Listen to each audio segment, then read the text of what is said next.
Satoshi designed something called SPV, Simplified Payment Verification. What is that? That is a system where you do not need to run your own node, and you can verify that your own transactions are valid.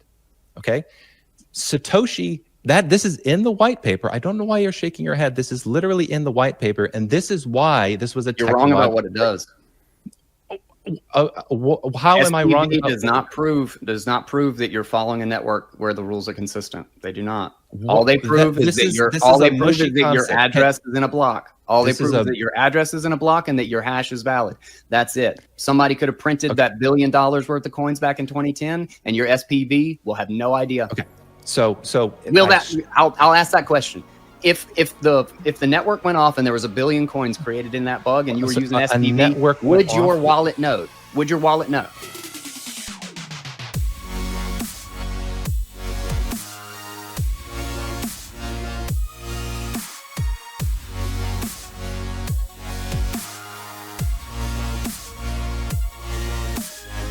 What is up, guys? Welcome back to Bitcoin Audible. I am Guy Swan, the guy who has read more about Bitcoin than anybody else you know. We have got a chat episode. I'm bringing this back. I was on Liberty Lockdown with Steve Patterson, who wrote the Hijacking Bitcoin book. I tried to do my best to explain the no fork argument and why it was specifically that the small blocker side won and what the big blocker side was constantly ignoring or failing to understand about Bitcoin. We did not intend to get into it. The show was supposed to be about Roger Ver and a bunch of stuff around the libertarian and the situation with Trump and all of that, and it just ended up being a block size war recap. But I had a number of people who said they really enjoyed it, so I figured it would be good to share it with you guys in case you had missed it. Do not forget to pick up your Jade Plus. I got a 10% off discount code. I had a number of people under my unboxing say, oh crap, I just bought this. Didn't realize you had a discount code. Guy, G-U-I, gets you 10% off your Jade Plus. This is a fantastic new hardware wallet. This is their updated version of the Jade, and it is a solid little guy. Then also download the BitKit wallet, B-I-T-K-I-T. It is a non-custodial, on-chain, and Lightning wallet, and we are going to be giving away 50,000 sats. Keep an eye out for a post on Twitter. I want to make sure the listeners actually know about this so it's not some rando on Twitter that wins it. So a shout out to Blockstream and Synonym for the really cool things they are building in the space, and then also for reaching out and supporting the show. It means a lot, and I've been a big fan of both of them for a long time. And with that, let's get into today's episode. This is myself and Steve Patterson on the Liberty Lockdown Pod with Clint, all about the war for Bitcoin. Why don't you break this down simply for people like me that don't fully understand it? Okay. If you went out the yield curve on bonds, or if you went in.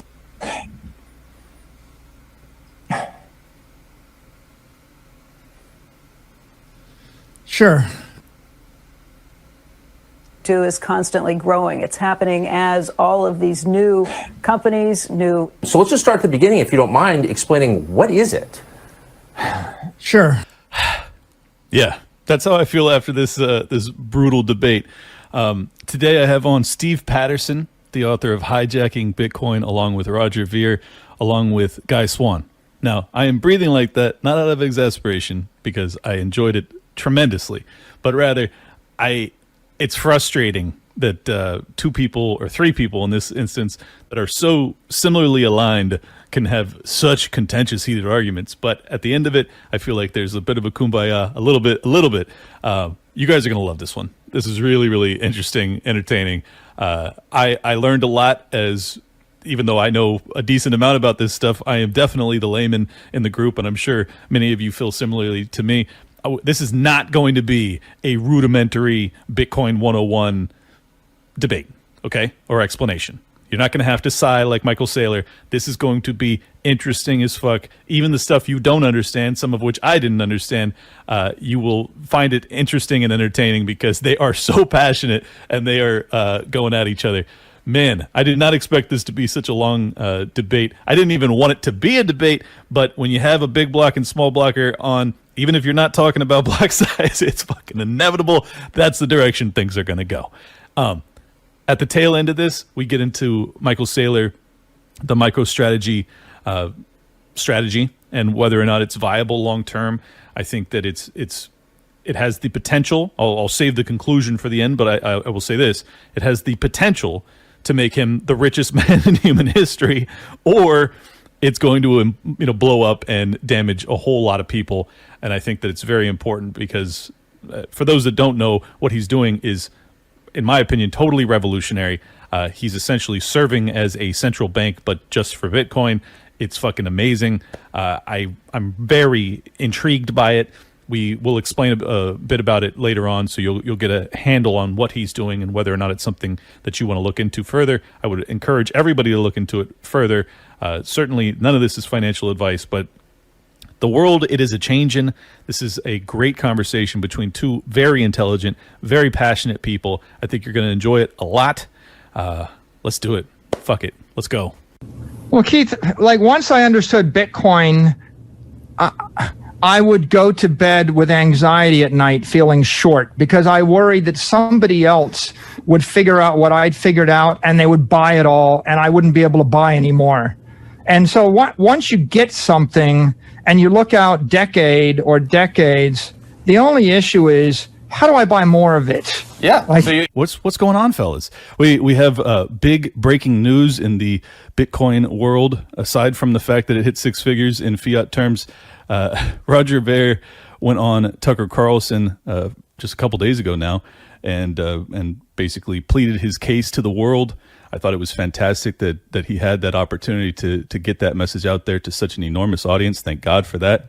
Hopefully he can be added to the list of people to be pardoned, including Ross Ulbricht. But I am joined today by Steve Patterson and Guy Swan. Guy Swan, who's been on the show a trillion times, and Steve, who's a newcomer. But thank you both for joining me. Thanks for having me. Yeah, man. Good to be here. Yeah. So, Steve, you wrote a book with Roger. Go ahead and tell us about that briefly, if you don't mind. Sure. So the book's called Hijacking Bitcoin. I co-wrote it, and Roger is the author. And unfortunately, less than a month after it was released, he was arrested. So we had plans to do, a little tour together, and that was cut short. But that's how you know you wrote a hell of a book. You could get arrested right after you released it. Telling you, yeah. I got a little paranoid when it happened. We were actually scheduled to go on a show, and I was talking to the guy. And he was like, hey, is everything good? Like, Roger's not showing up. He's a little late. And I'm like, if you know Roger, he is punctual. He's like very straight-laced guy, super soft-spoken, super nice. And I was like, hey, listen, I'm sorry. I'm sure he'll be here. Maybe it was a time zone error. So anyway, like an hour goes by, and we do this impromptu, fun podcast discussion. And then I didn't hear from him, disappeared. I get a message from somebody in his team at 11 p.m. saying, hey, are you free? I'm like, yeah. Is everything okay? And the person says, Roger has been arrested. Like, it appears like the U.S. government is going after him. And this was 11 p.m. So I was like, oh, geez, am I in trouble? Am I about to get a knock on the door as well? So, yeah.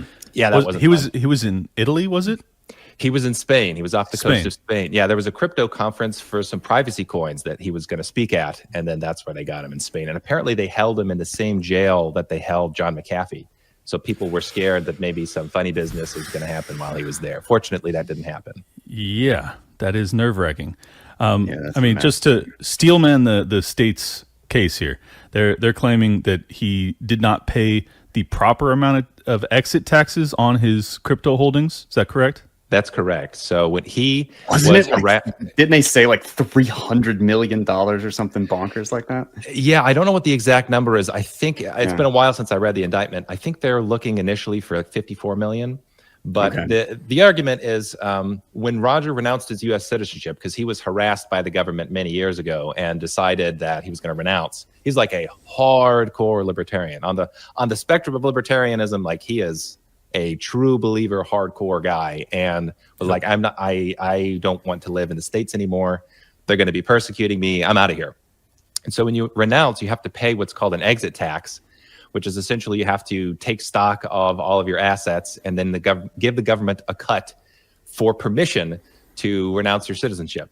In fact, that can be you literally have to ask permission to renounce. They can deny it, which is kind of a crazy concept. But you already have to pay anyway. You have to pay like $2,500. Yeah, you have to pay $2,500. Yeah, and I think it's like if your net assets are more than $1 million or a couple million, then you have to do this exit tax. And so at the time, this was 2014. So if you are around at the time with Bitcoin, like the rules, there were essentially no clear rules from the government of how you're supposed to handle this for taxes. So anyway, he like hired this top law firm to say, do it absolutely perfectly, because I know this is going to be an issue. They've already harassed me in the past. Like, make sure we do everything perfectly. And 10 years later now, he's not even a U.S. citizen. They're saying, you didn't file them correctly. And rather than it being like a civil fine or whatever, they're trying to imprison him. And the maximum sentence is like 109 years in jail. So it's conceivably possible they could throw him away for life for this tax fraud. So stupid. But my understanding is that he did pay an exit tax. So he did, yeah. So it just wasn't enough. Okay, so they're claiming that he had crypto holdings that he didn't report, I guess? Yeah. No, so what it was, again, this is from my understanding. I don't have all the best knowledge here. But my understanding is it was something about with how many Bitcoins he owned personally versus his companies. And so in hindsight, they're saying you didn't pay enough taxes because it was like the coins that your company held were still held, and the company was a U.S. company. And so you had to pay some amount more. So basically they're saying I get it. They're fucking leeches, and I despise them.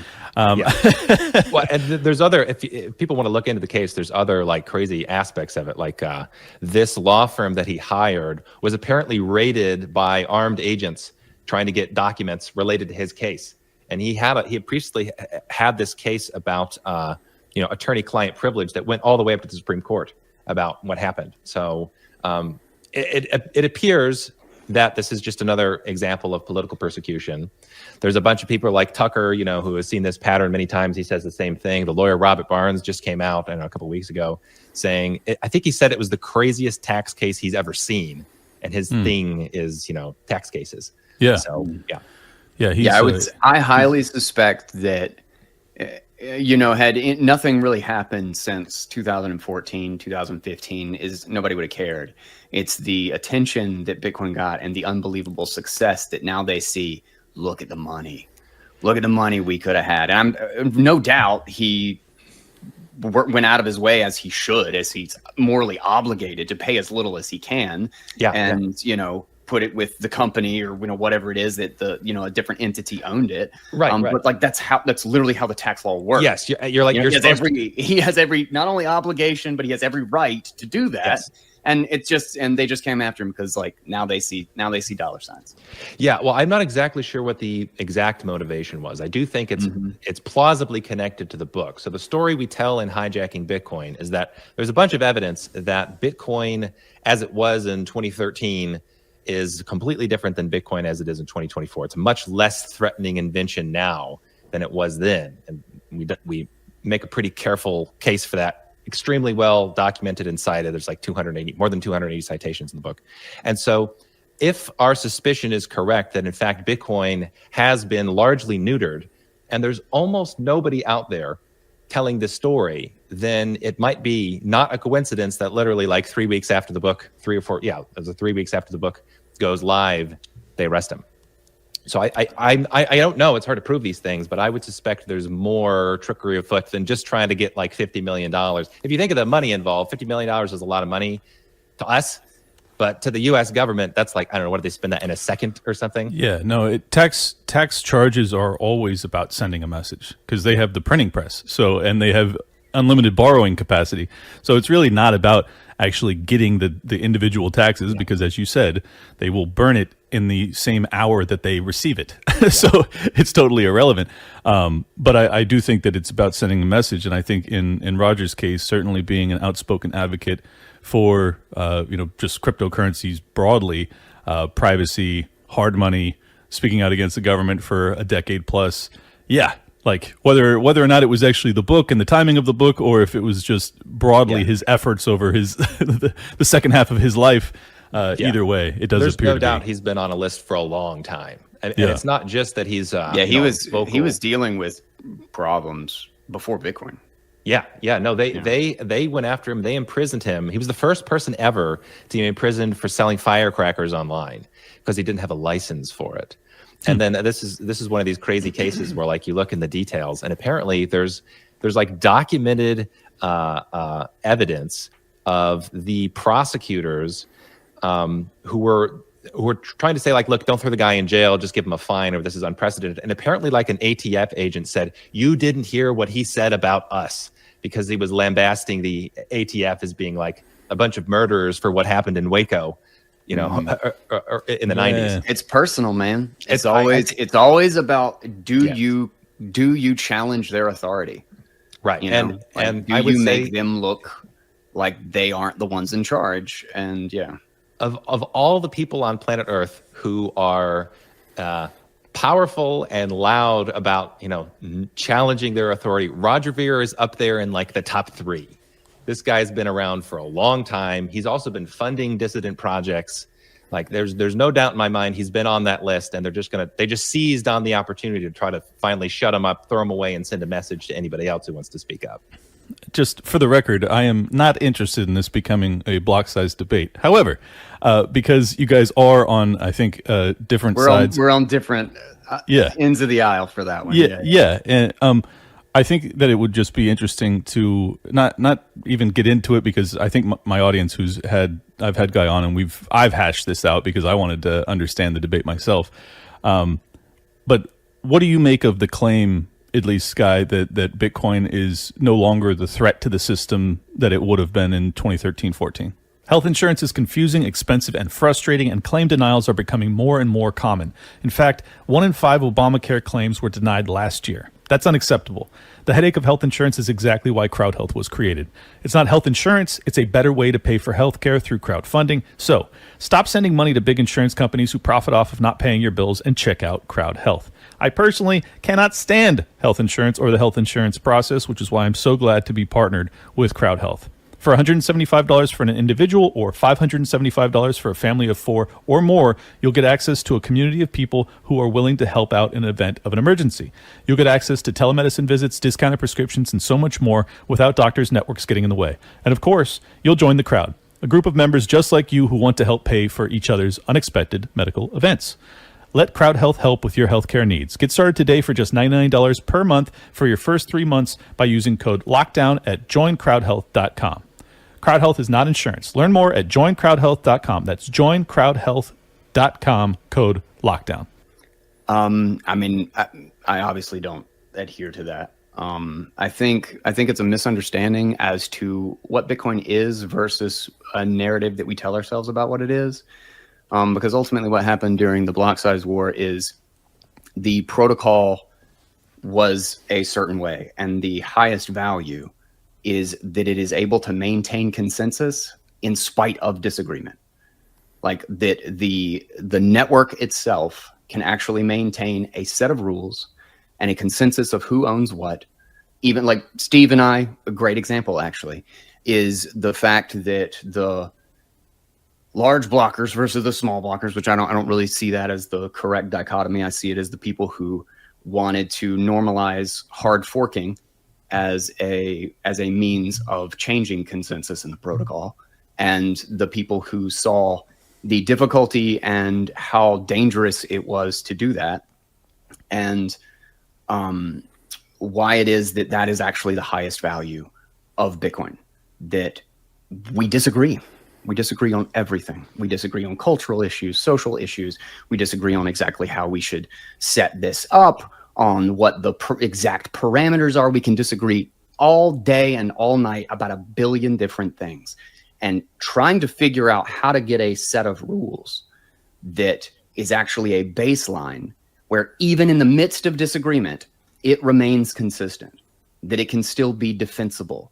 I have always felt that the quote unquote block size war, that the protocols wars in Bitcoin's early history was actually proof that how the protocol worked was actually more important than narratives we told about it, because the only thing, like fundamentally from a technical level, what was attempted was hard forking the protocol away, and the consensus was too hard to change, and therefore it didn't change. Okay, the protocol remained the same. We're definitely going to have a bit of an exchange on that. So in response, I'd say consensus is a very, very dangerous word that has a very bad track record pretty much every time it's wielded. So there's a consensus of experts and consensus everywhere, and that consensus is very frequently wrong and almost always the result of social engineering and manipulation. So, for example, in Bitcoin, the closest thing we ever reached to an actual consensus was in like 2015, where there was an agreement from like 90% of the miners and virtually all of the biggest businesses that we were going to raise the block size limit. It was going to scale on chain. That was the closest thing we ever reached to a real consensus. You're saying that the social consensus of them trumps what the actual nature of the protocol was. I think you're just saying that a handful of businesses. It's got to be a back and forth consensus, which is a consensus problem. It's a definitional problem. Okay. Sorry, keep going. Sorry. It's got to be a back and forth here. Okay. I strongly recommend everybody read Hijacking Bitcoin, because there has been deep, deep social engineering for years about and also read the block size war. Please do. Read them both next to each other. I strongly recommend everybody do that, because if you only hear one side of the story that's been shouting down the other side for a decade, you're going to be very confused. So I think what you're confusing is consensus with veto power. So what happened in Bitcoin is that there is a social layer, a small group of people who are the software engineers in Bitcoin. It's really a handful of people, especially at its critical time from about 2013 to 2017. And they took upon themselves veto power. They said, if we don't agree, then there is no consensus, and therefore upgrades won't happen. So for people who don't know, they're in Bitcoin, there's a thing called the block size limit, which is essentially like a transaction throughput limit for the network.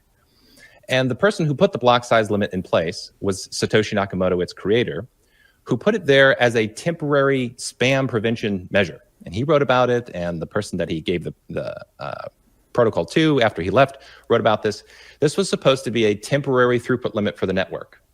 Everybody knew in Bitcoin that this limit was supposed to be removed or massively increased in the future, because Bitcoin could not scale and be peer-to-peer cash with this throughput limit.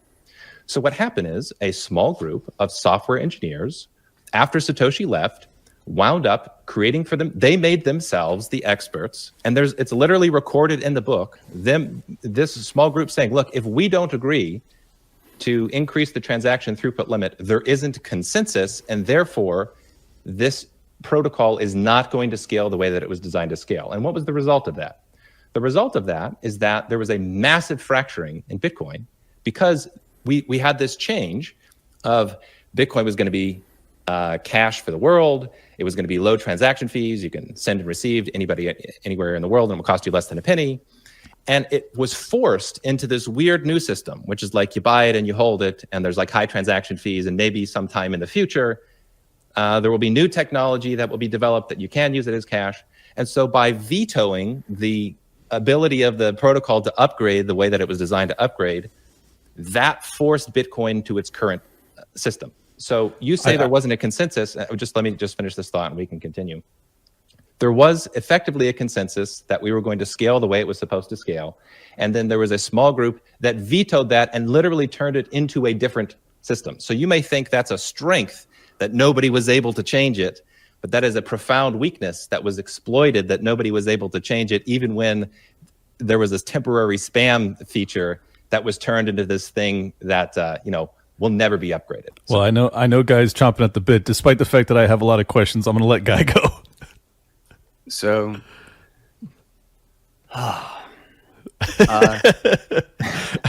we weren't supposed to do this, but it was inevitable. It's got to be done. Got to be done. It was inevitable. So, Clint, you understand the idea of a broadcast network? Yes, I think. So a broadcast network is one where every single message by every single peer is broadcasted to everybody. There is no unicast routing. There is no direct point to point. The entire network must consume and deal with the messages from every single person, every other person. It doesn't scale by nature. It does not, and it is the problem of all networks since forever, is the idea of how do you make something that when it is small, it's the same thing with culture. It's the same thing with all social networks. When you have a small cohesive group, it's really easy to have the same values. It's really easy to keep in check if somebody tries to introduce new or change the values. But when that scales to 1 million people, you completely lose those beginning properties and the cohesion of those values and those rules. Now, let me ask you another question. Can you have a successful market economy without having a consistent set of rules about property rights? No. Property rights come first.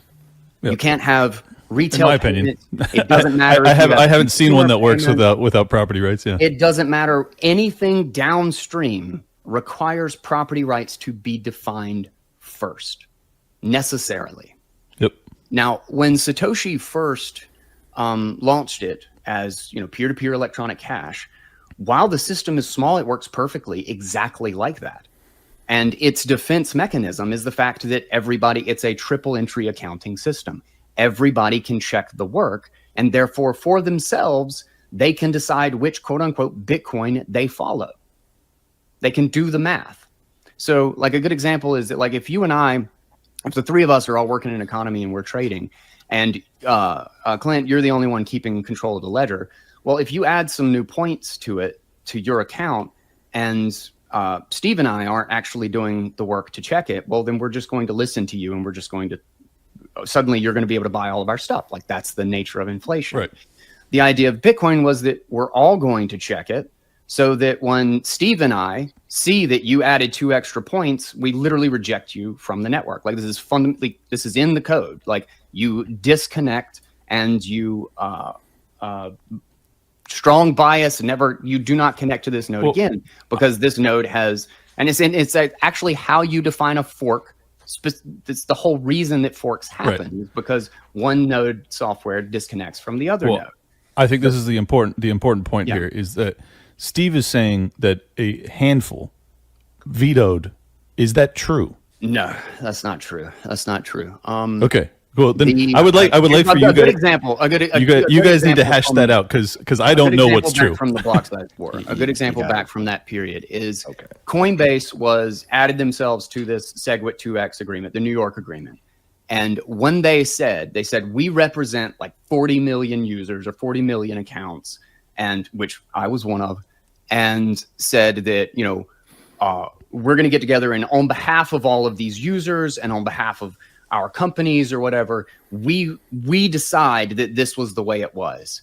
And people were furious. It ended up, like myself included, there's these threads of people like, I am one of your users and I do not agree with this. We have been fighting about this for like 3 years already. Everybody was so exhausted and annoyed with this whole thing. There were like 200 different proposals. I remember because I started out as the most naive assumption as to how you could make Bitcoin include more people is to just make it bigger. Like it's the most obvious, like if you don't think about it, just of course, we would just make it bigger. Except that you immediately start introducing 2 huge risks. Is that if you just normalize the change in consensus protocol and the change in the rules themselves as a way to fix a problem, well, then you undermine the fact that the reason Bitcoin is powerful is it's because it's a set of rules that people cannot change.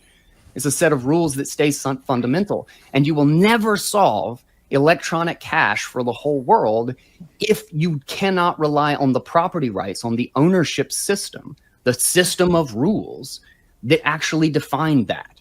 You have to have a global consensus system that can squeeze through any firewall in the world, that can squeeze through any network that you can possibly get and maintain its integrity. It is the settlement assurances and the integrity of the rules that make it the most valuable network in the world. Steve, go.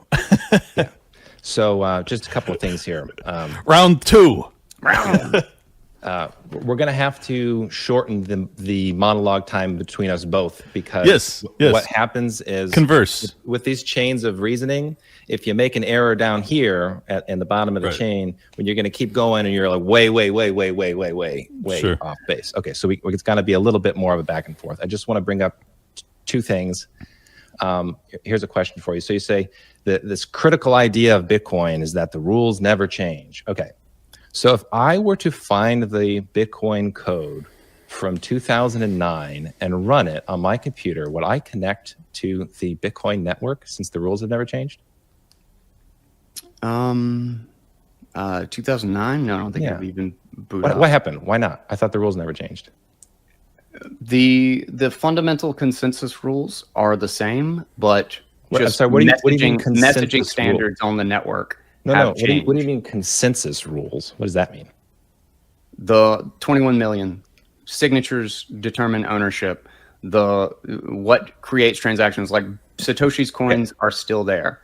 The client itself, it's like saying that if I opened up a podcast app from 2005, will it connect and read everything? No, it won't. It won't work. It won't connect to the right networks. But is RSS still the same protocol? Yes, it is the same protocol. Okay, so that's not how people use the term consensus, because so the idea of what consensus is supposed to mean. If you booted up an email client from 1997, would it work? Plausibly. So if you don't know the history, Bitcoin has already had one hard fork in like 2010. This nasty hard fork where the rules changed. Why? Because there was a bug that was called an inflation bug, and somebody printed like 10 billion Bitcoin. So if you don't know that already happened, that's already in Bitcoin's history. That already happened. And the reason that we're not on that chain because it's an existential bug. And it actually was not an alteration of the consensus rules either. It was actually a reversion. No, you can't run over me there. All right. So when you say, 21 million, that's the consensus. I'm saying, well, no, hang on. There was the majority chain said we're going to have 30 some odd billion Bitcoins. So what happened was there was a group of people that got together and made some changes.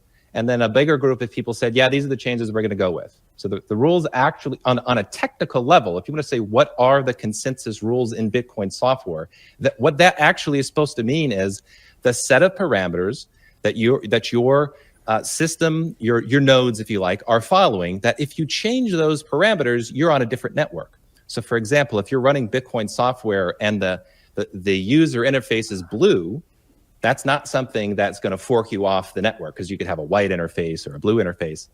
But if you make an invalid transaction, that will fork you off the network. So technically speaking, the consensus rules are different in 2020 than they were in 2010. That's just one point that's very important to understand.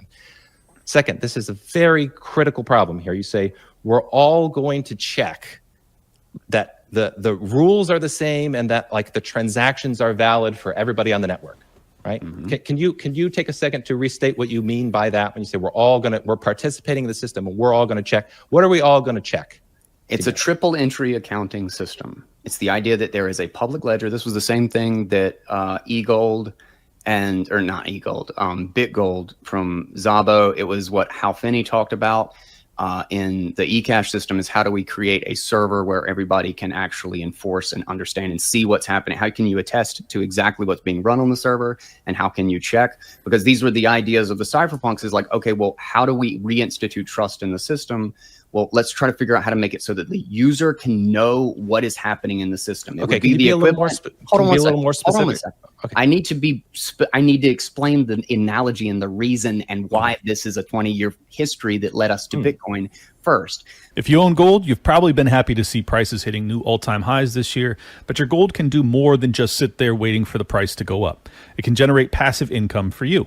With monetary metals, you can earn up to 5% interest on your gold and silver paid in more ounces of metal, and accredited investors can achieve double-digit returns in their bond offerings. All interest payments are made in ounces of gold and silver stored in your account free of charge. Whether your metal is gathering dust at home or costing you annual storage fees, it's time to stop paying to own gold and start getting paid to own it and put it to work with Monetary Metals. Check out monetary-metals.com/lockdown. Again, that's monetary-metals.com/lockdown to learn more about how you can start growing your wealth in ounces today. Because it would be as if, imagine you could run a piece of software that was like a partner software, the Federal Reserve, and you could say in your own computer that the Federal Reserve isn't able to create $1 trillion out of thin air. And then when the Federal Reserve created $1 trillion out of thin air, you disconnected from them because they violated the rules. And then everybody else could continue running the Federal Reserve software and keep using the Federal Reserve software without the Federal Reserve because they started cheating. That is how the Bitcoin system works. That's why it was designed that way. And Well, that's why it seems like you're saying that's what happened in 2010. It seems as if Steve is saying that's not what happened. Can you guys try and reconcile those two positions? In 2010, the only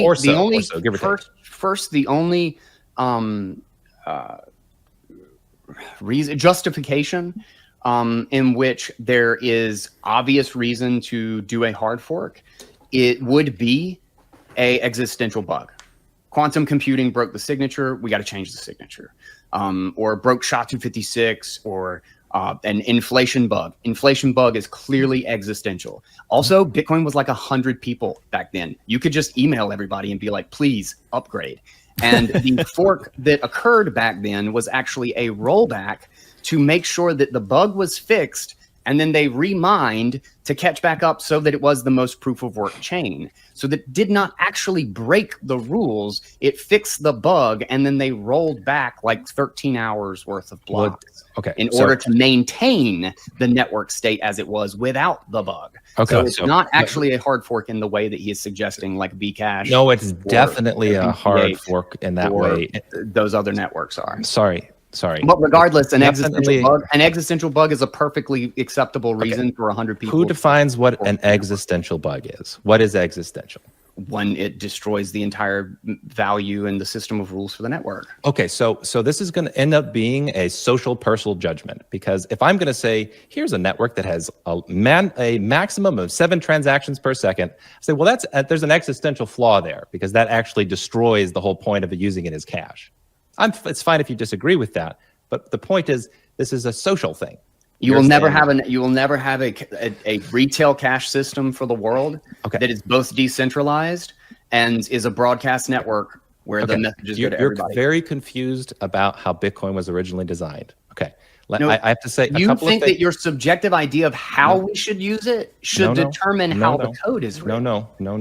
What I'm saying is, you are fundamentally confused about the basics of the Bitcoin network. Okay. What you have articulated is explicitly what Satoshi did not design, and he wrote about and explained why he didn't design it that way. Okay.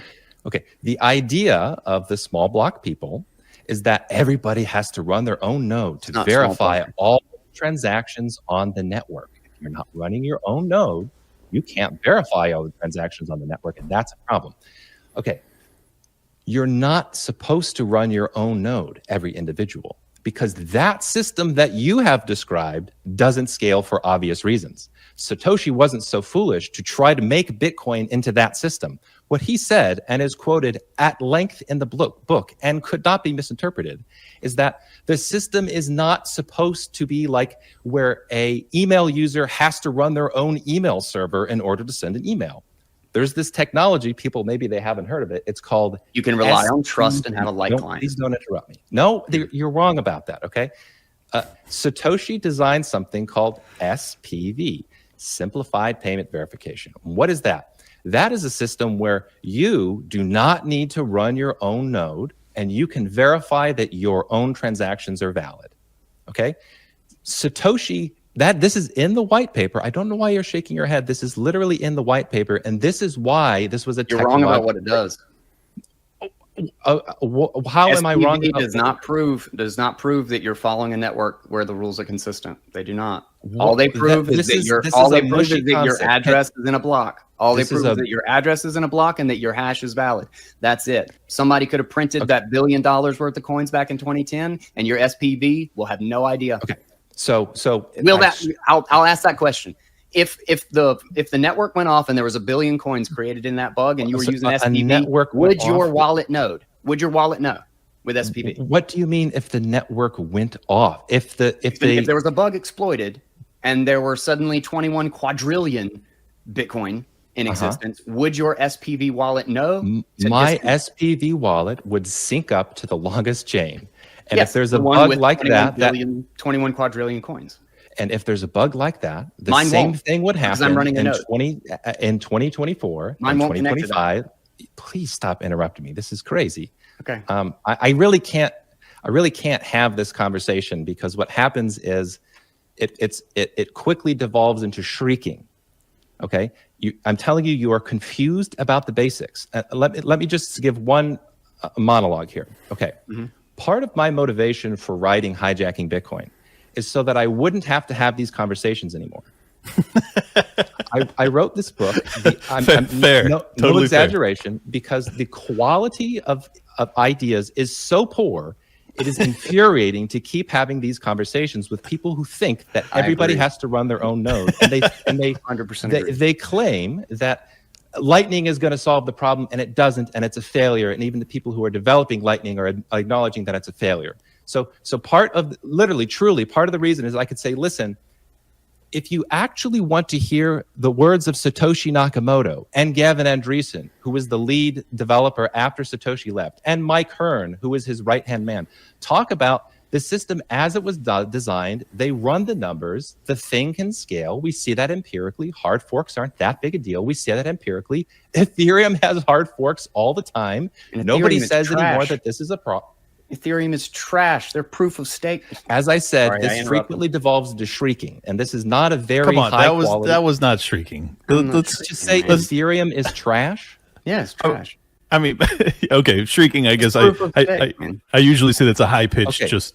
That's like laser eyes. Everything that isn't us is wrong. Buy our coin. That's okay. If it's not shrieking, it's incredibly foolish and arrogant. Did Bitcoin Cash solve the problem?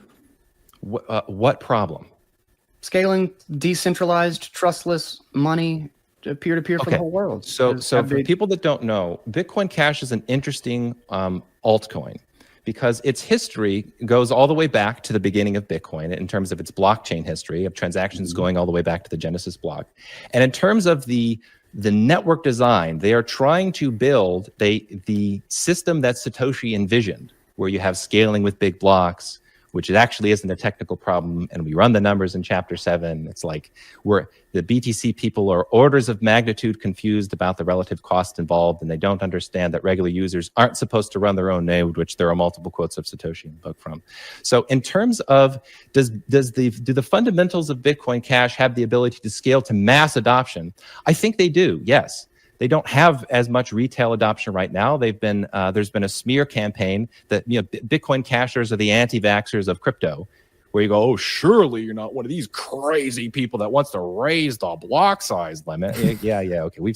I've seen this pattern many times, and am I? Yeah, and I'm a laser-eyed Bitcoin maxi. Like, don't get on a high horse about that crap. Like, you just told me I was shrieking, and you've insulted me. Like, not so subtly. Like, you guys both have derogatory opinions of one another. Like, this is the social environment. This is why consensus on the rules are so important. No. Criticism, just because you and I have sharp things to say one another, doesn't mean that we're saying equally foolish things.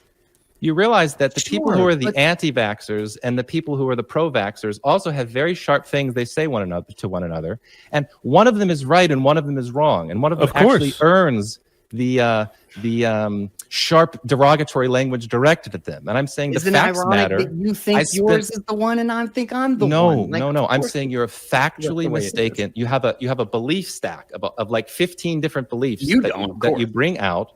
And all of them are wrong. And I spent multiple years of my life carefully documenting this, explaining it in the book, once and for all so that I wouldn't have to keep having these conversations. Because how many times can you say to somebody, not every vaccine is safe and effective? And they go, every vaccine is safe and effective. It's like, I can't add. What I can do is give you 400 citations that tell you vaccines are not all safe and effective. Yeah. And if you can't handle that, I'm going to write the book, and then we're just going to have to let it be. Okay. Well, Jesus Christ. I find this conversation interesting. It was inevitable. I know. Steve, I mean, I want you to know, like, I have no bad blood. Like, I don't care. I tried to bury the hatchet with Roger like a couple times, but then it just turned back into that argument. And like, I would love it to be over. Like, I want nothing more. Okay, but imagine, let's role play. Let's imagine I'm the anti-vaxxer and you're the pro-vaxxer, and you're like, I've spent decades smearing this position, and like, I just think you're like totally wrong about everything, but I wish we could bury the hatchet. Sorry, you're factually mistaken. And finally, for the first time in like 7 years, this story, this perspective is being told for the first time with somebody as prominent as Roger, so that people can pick up the book, read it very carefully, please read the what was it called? The block size war, the protocol wars by Jonathan Beer. 100%. Please read them both side by side. In fact, I'm not even trying to pitch the book. You can get a free copy online. Somebody ripped the audiobook and uploaded it to YouTube. Listen to it. It's 8 hours of your time. And I'm telling you, I'm so confident in these ideas because they're factually true. I don't have to pitch the book. Listen to please, everybody, do a deep dive on what this gentleman is saying, that you're supposed to run your own node, do a deep dive on what I'm saying, and then we'll let the chips fall where they will. Well, I think there are. Let me say something really quick. Be careful about when somebody has everything as an appeal to authority is the entire argument, rather than how something actually works at a technical level. It's just like Satoshi said. Let's talk about the technical level. Said this. Sorry. No, you don't get to say, look, nobody knows that the system was redesigned. A small group came in. Let me finish. A small group came in after the fact and said the original design doesn't work. Satoshi was wrong. We're going to do something new. People don't even realize that the fundamental technical design of Bitcoin was changed because scaling was vetoed. So it's not an appeal to authority. It's a very important fact. And if you think Bitcoin was a breakthrough technology, then you probably want to hear what the creator of the technology had to say about it. It's not an appeal to authority. I'm very happy to talk about the technical details. So you think that Bitcoin Cash, though, can scale to the whole world and provide a trustless. Let's go back. I want to hear you say about the SPV, because what Satoshi talked about with SPV was something that he suspected would be invented, that we could have a simple payment verification that was able to prove everything necessary to know that you were on the same Bitcoin. But all it is able to do is prove the existence of it in the network that you are connected to. And you can follow the proof of work. But it does not. No, the proof of work does not tell the rule, does not define the rules. In fact, the node itself is what requires a proof of work be attached to the block. It is because I have a wallet. I have my wallets connected to my node. You have your wallets running SPV. If a bug happens and there are 21 billion Bitcoin created out of thin air, will your wallet know? And will my wallet know? My wallet will be following the longest chain. And if there is a temporary bug on the network, then it will follow the bugged blockchain until it's corrected. Just like what happened in 2010 or 2011, whenever the inflation bug was. And mine will not.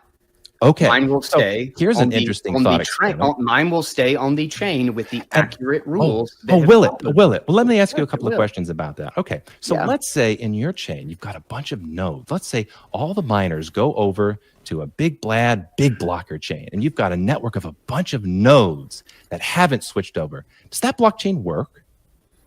I just wait. What do you mean you just wait? What would you wait for? What would you wait for? I would wait for the shelling point to return back to the Bitcoin that I'm using. The shelling point? What are you talking about? I'm sorry. Let me speak about shelling points. So the network shelling point. Hold on a second. You asked me a question. Yeah, please explain. What's a shelling point? Shelling point is the basis of the rules. That it's the. Oh, please tell me. Oh, this is difficult. I'm eager to hear easily. Yeah. Take as much time as you need. Steve, please calm down. is you need the idea of the consistency or the tendency to coalesce around a single set of rules.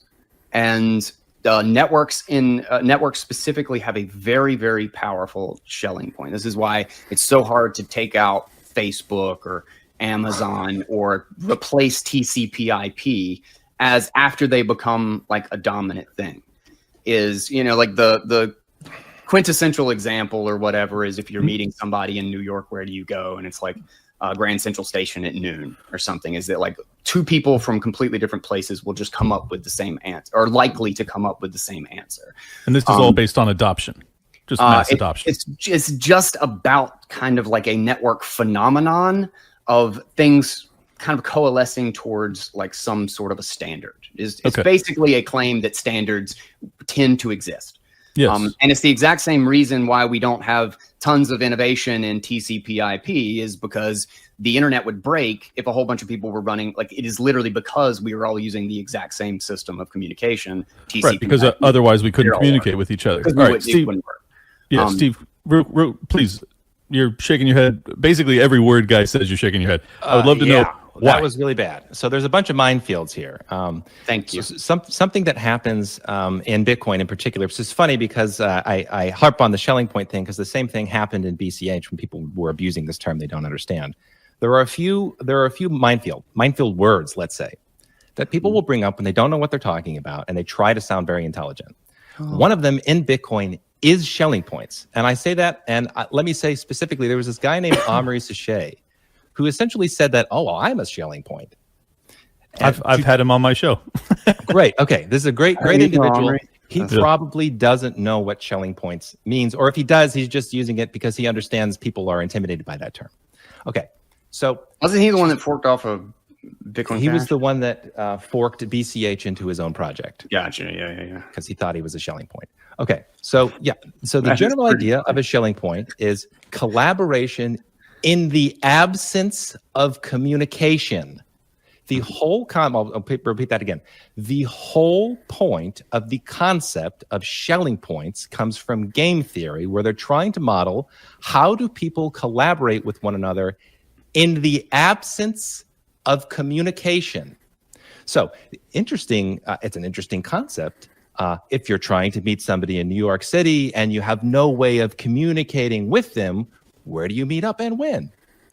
Great, interesting thought experiment. The trouble is people use this concept to try to say a bunch of silly things in Bitcoin where you can communicate with one another. There's nothing preventing people from communicating with one another and saying, I'm going to run this software, I'm going to run that software. So Schelling point is a big red flag. The question I ask you, which Schelling points is a non sequitur, is what happens if the miners are on one chain and then you with your node say, I'm not going to accept that block. I'm going to be on my own network. And you said you're going to wait until a new Schelling point emerges. Okay, here's the correct answer. Well, I'm not waiting for a new Schelling point. I'm just betting. I'm betting that the cohesion, that the rules will be more valued by the people. That if there's enough people running nodes on my network, then we just wait, because miners are running a fork and hoping that, I'll mine. I'll still be mining. I've mined to heat my house. So we'll eventually get a block, and I can just wait as long as I want to wait. I don't care. Okay, so what you're saying is, so if people don't know what's going on. Nodes, as we're using that term in this conversation, do not have the ability to produce blocks. No, they don't have the ability to move the network forward at all. So this amazing network of nodes that they're agreeing to the rules, but they don't have miners behind them, literally will not be able to progress one block at a time. And you say, you'll wait as long as it takes. And miners that don't have a node network will have nobody to sell their crap coins to. That's probably true. So there's an interesting connection. There's a dynamic, and neither one has control. There certainly is. And it's not the case that you are somehow upholding the rules of the network yourself. I am for me. And no, you're not. Because I am, in the network that you fork off, if you are forked off the network, I'm not forked. Don't have forked. I didn't say you're forked. My goodness. Okay. If you are forked off the network in this theoretical scenario where you say, I want these rules. And the miners and the majority of the network says, we're going with these rules. If you don't have mining power, you won't get one more block on your network. That's how the system works. Now you can say, aha, I have these coins, but you can't even sell your coins because you can't create a transaction because there aren't miners. So in Bitcoin, when you're trying to analyze the network dynamics, miners turn out to be very, very, very important. So in the circumstance in which I'm using SPV, I'm following the longest chain, as is explained in the white paper. If there is a 51% attack of the hash rate, that's a problem in a Bitcoin. No problem. So there could be a situation, which Satoshi understood, in which using Satoshi's design could mean the network is attacked and there's funny business that happens on the network. Yeah, that's fine. No problem there. Because the miners are the ones that are key here. And in the history of Bitcoin, at one point, we had more than 90% of the hash rate in Bitcoin saying we're going to upgrade our block size to increase them either twofold or fourfold or eightfold, but even just twofold. So then why didn't it work? 90% of the people that are actually the ones producing blocks and all of the biggest companies in the space we're saying we're going to move forward. We're kind of sick of the 7 transaction per limit situation. And then a very small group of people with concentrated power said, we're going to veto that. It doesn't matter if there's 90% of the network. There is you just said the miners had the power. And that's the story. I thought you just said the miners had the power. I do think the miners have the power. And you know, why didn't they just do it? It's a wonderful question. So I highly recommend people read the full article that is quoted a lot in Hijacking Bitcoin by a guy named Mike Hearn. And he was puzzled about this. Why is it that if the miners here in this situation have the power, that they didn't just put their foot down and say, we're not going to listen to the Bitcoin Core people anymore. We have to upgrade the network the way that Satoshi envisioned. Wonderful question. His conclusion was, and I think there's a lot of truth to this, is that a huge amount of the hash rate, the majority of the hash rate, was in China. And he said there are a handful of technical reasons why this might have played a role. But he just said straightforward, I think that the Chinese psychology is such that if there is one is being perceived as being disobedient to authority, you're going to put your head down and you're going to run the software that's given to you. And so he was saying, just historically speaking, miners, even if they thought they knew their power, that doesn't override the power of culture.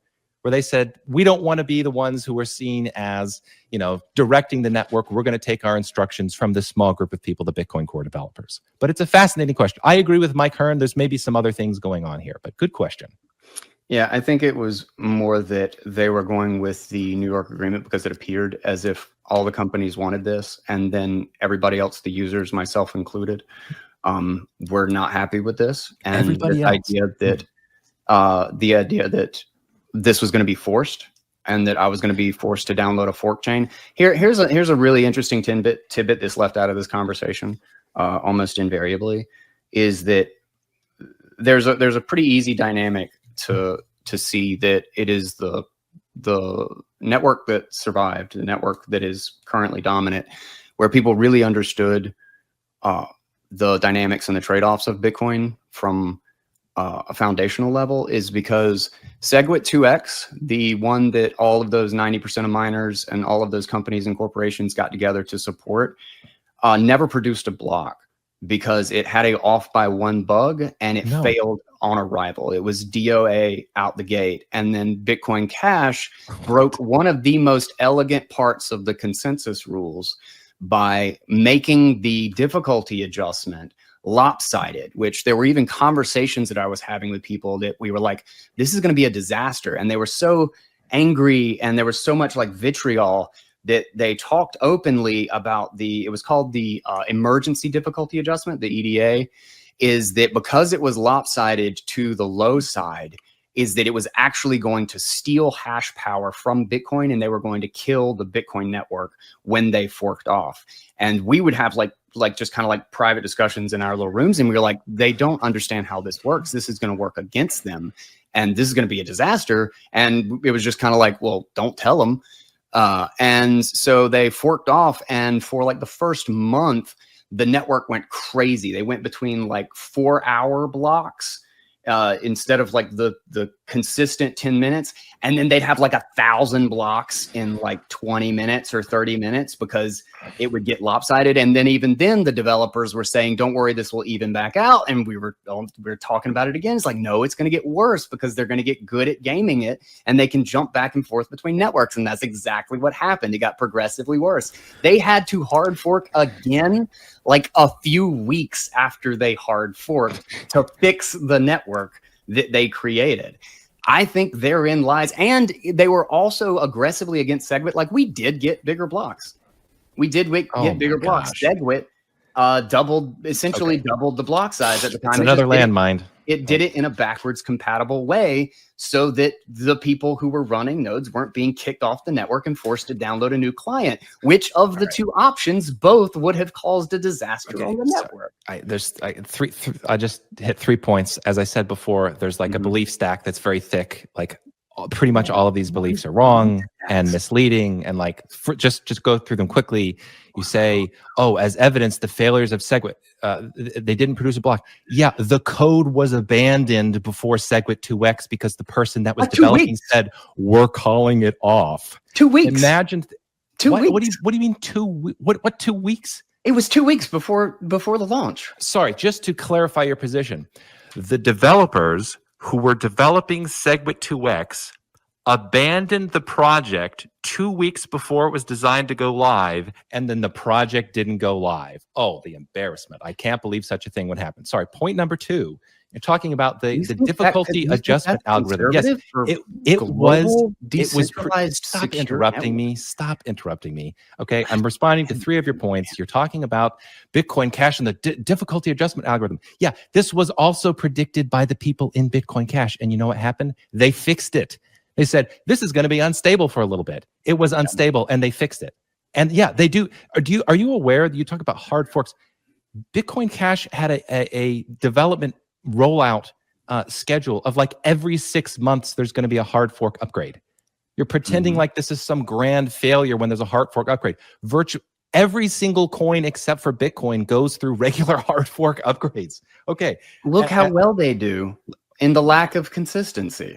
Oh, brilliant. Yeah, great point. Okay. I mean, so it was one more thing. Contend with the argument, though. I mean, we talked about it a lot. Is we called it live by the fork, die by the fork. And this is exactly why they split off into Omri's ABC client. It's exactly why they split off into ABC. We just went into a never-ending battle of internal fights until all of the forks kind of became irrelevant and most of it just flooded back to Bitcoin. Okay, and the last thing I want to say on that is you stepped on another landmine. I can't believe people are still making this argument. It is embarrassing to listen to. You said, oh, we did get a block size increase because SegWit is a block size increase. No, you are literally just repeating propaganda. There are exactly 0 big blockers who have ever existed in history who want big blocks for their own sake. Hey, I'd like for blocks to be bigger. No.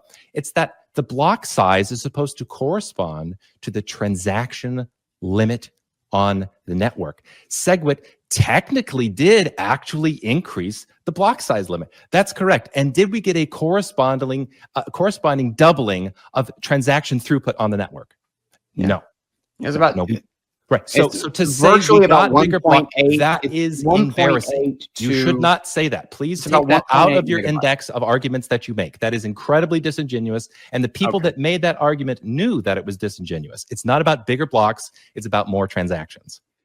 If you want to save in better money and you want 20,000 sats for free right now, it's about $20 at $100,000 of Bitcoin.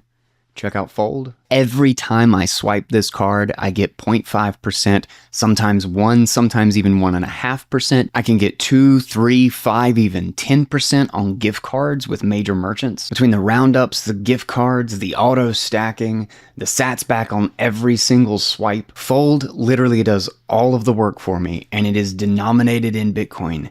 And I have more savings just by using this card than like 90% of the United States normal consumer. I've got a referral link for you right here. Shout out to Fold for sponsoring my work and honestly being the most important service for my being on a Bitcoin standard. Well, that was fun. All right, so I just want to get one one point of clarification, since I haven't talked for half an hour. Is it true? Steve, I literally hold no ill will, man. I don't even try. Don't even try. Okay, don't even try. I just want clarity on one point. Steve is making the claim that a minority, but apparently powerfully, controlled the non-forking. Please have a conversation with each other to get to the bottom of whether or not that's true, because I don't know. So the idea of the Bitcoin network in general is its defensibility, is the ability to prevent the rules from changing out from underneath the network. And it's funny, well, actually going back to the idea of Schelling point, is he's right that it is about in the lack of communication. And the idea that the entire world can use a network where they have to check in on the developers and they have to know what's going on and they have to be in the Discord channel to ask questions and which client they're going to upgrade to is crazy. The whole idea is, how do we, like, nobody has to keep up with the TCP IP developers. That's why the internet works, is because we all build on top of it. And Bitcoin is about the highest value proposition, the unbelievable multi-trillion-dollar, deca-trillion-dollar problem is, how do you have a system of money where the rules are consistent and everybody in the world can know that there is no other person that can rug pull them on what those rules are? I agree with that. A never-ending problem of, like, you have to email the devs. Yeah. That's never going to happen for something that scales to the world. It doesn't socially scale because it's inconsistent. I agree with the value proposition. My question is specifically, was there consensus that was violated? Like, was there consensus to fork and then a minority prevented that? Because am I misunderstanding your claim, Steve, or is that what you're saying? My claim is that there was effectively the consensus that there was the largest there was the largest agreement we have ever had in Bitcoin that said we were going to raise the block size limit to at least 2 megabytes. Yes, and that is extremely well documented in the book with a bunch of numbers, but I'd be interested to hear your thoughts on that as well. Oh, me? Sorry. Yeah, so the idea of there was consensus was based on the fact that a bunch of big companies in Bitcoin and a handful of miners in Bitcoin got together. Any core developers? We were going to do this. Any core developers do that? Was Peter, Todd, and Luke in that? I can't remember. There was a bunch of disagreement among a bunch of different groups, and some people said, like, because I think it was Luke who was like commissioned to write the client, if I'm not mistaken. Nope, but he wasn't. Who was it? I'm just trying to search the book because we talk about consensus a bunch. Yeah. Let me just give you a quote. In August 2015, the CEO of Blockstream, Adam Back, wrote, "My suggestion is 2 megabytes now, then 4 megabytes in 2 years, and 8 megabytes in 4 years, and then reassess." Okay. And later in December of that year, he added, "There is consensus from developers and miners that 2 megabytes is the next step." End quote. That's Adam Back. Okay. So I'm not getting a clear answer here. Was there consensus that was basically reverted because there was disagreement, but like a majority of, I don't know, hash power dictated otherwise? Like, I don't understand how this didn't work. Basically, the thing that prevented it was, more than anything, I think, was the user activated self fork, because it essentially forced their hand. That what they were trying to do was, during all of this disagreement, it was kind of like earmarking a bill. Is, you're like, okay, you want SegWit? Well, on the back of the bill, we're also going to add a 10% tax, and nobody wanted the 10% tax, or we weren't agreed on the 10% tax. So this had been going on for years and years. There was no consensus on exactly what to do, on what client to do, or what path to take. There were like 50 different options. There was Bitcoin Unlimited. There was Bitcoin Classic. There was Bitcoin Cash. There was SegWit 2x. And nobody could come to agreement on exactly what to do. Everybody just kind of had this general idea that, like, okay, maybe we should do something. And then somebody would come up with a plan and nobody liked it. And there was always an argument being had. This is exactly why it didn't change. This is exactly why after the fork, Bitcoin Cash was like 20% the size as Bitcoin. Okay, but it didn't have as many nodes. It didn't have as many economic players. Steve is claiming otherwise. So, Steve, why are you claiming otherwise? Okay, so wrote a book on that. That's all of part two is explaining. Okay, but let me give you the spark notes. Okay, first of all, he's like, there was a bunch of different options and we couldn't choose. Okay, that's just completely incorrect. Like the history is. Do you not remember when Bitcoin Unlimited nodes shot up to 5,000? And you realize you not remember this? Okay, listen. I don't know. I don't want to embarrass you, but I literally just wrote a book about the history involved. Come on, just answer. Just deal with actually what he's saying. Was there Bitcoin Unlimited nodes that? I mean, is he making that up? I'm sorry. Maybe this will explain. Okay, so what happened was there was the first attempt to do this, to increase with a block size limit increase. That was Bitcoin XT. That was in like 2015. And that's when a bunch of the censorship and propaganda started online, where the two biggest conversation channels about Bitcoin were mass censored by the same one person that owned them both. That was Bitcoin XT. Okay, that failed. There was a bunch of FUD and that failed. And then it was either Bitcoin Unlimited came about as a possible replacement for Bitcoin XT. Nobody was working on it, and it wasn't 50 different options. The big blockers, the people who were trying to scale like Satoshi intended, went to Bitcoin Unlimited. They thought maybe that could do it. Nope, that one failed. That didn't work. And so then there was mass industry agreement around SegWit 2x. Now for people, this is why my reaction was like, what are you talking about? Okay. Bitcoin Cash didn't exist before 2017. I know. The reason that Bitcoin Cash came into existence is because the largest miner in the world, his name was Jihan Wu, he said, we need a backup plan. If SegWit 2x, the scaling proposal that 90% of the network agreed to, if this doesn't work, if somehow the core developers lie again and break their agreements again because the core developers had already agreed on multiple occasions to this increase, he said, we need a backup option because this isn't working. And believe it or not, SegWit 2x failed, and an unbelievable story that we tell and document in the book and what was going on, like the core developers going to the government and saying, hey, you guys need to investigate the SegWit 2x people. Oh, you don't know that part of history. I'll gladly read you a quote in just a minute. So when that SegWit 2x failed, then the big blocker said, listen, we have to do our own thing. We have to fork off this backup. We have to use this backup option. And that was Bitcoin Cash.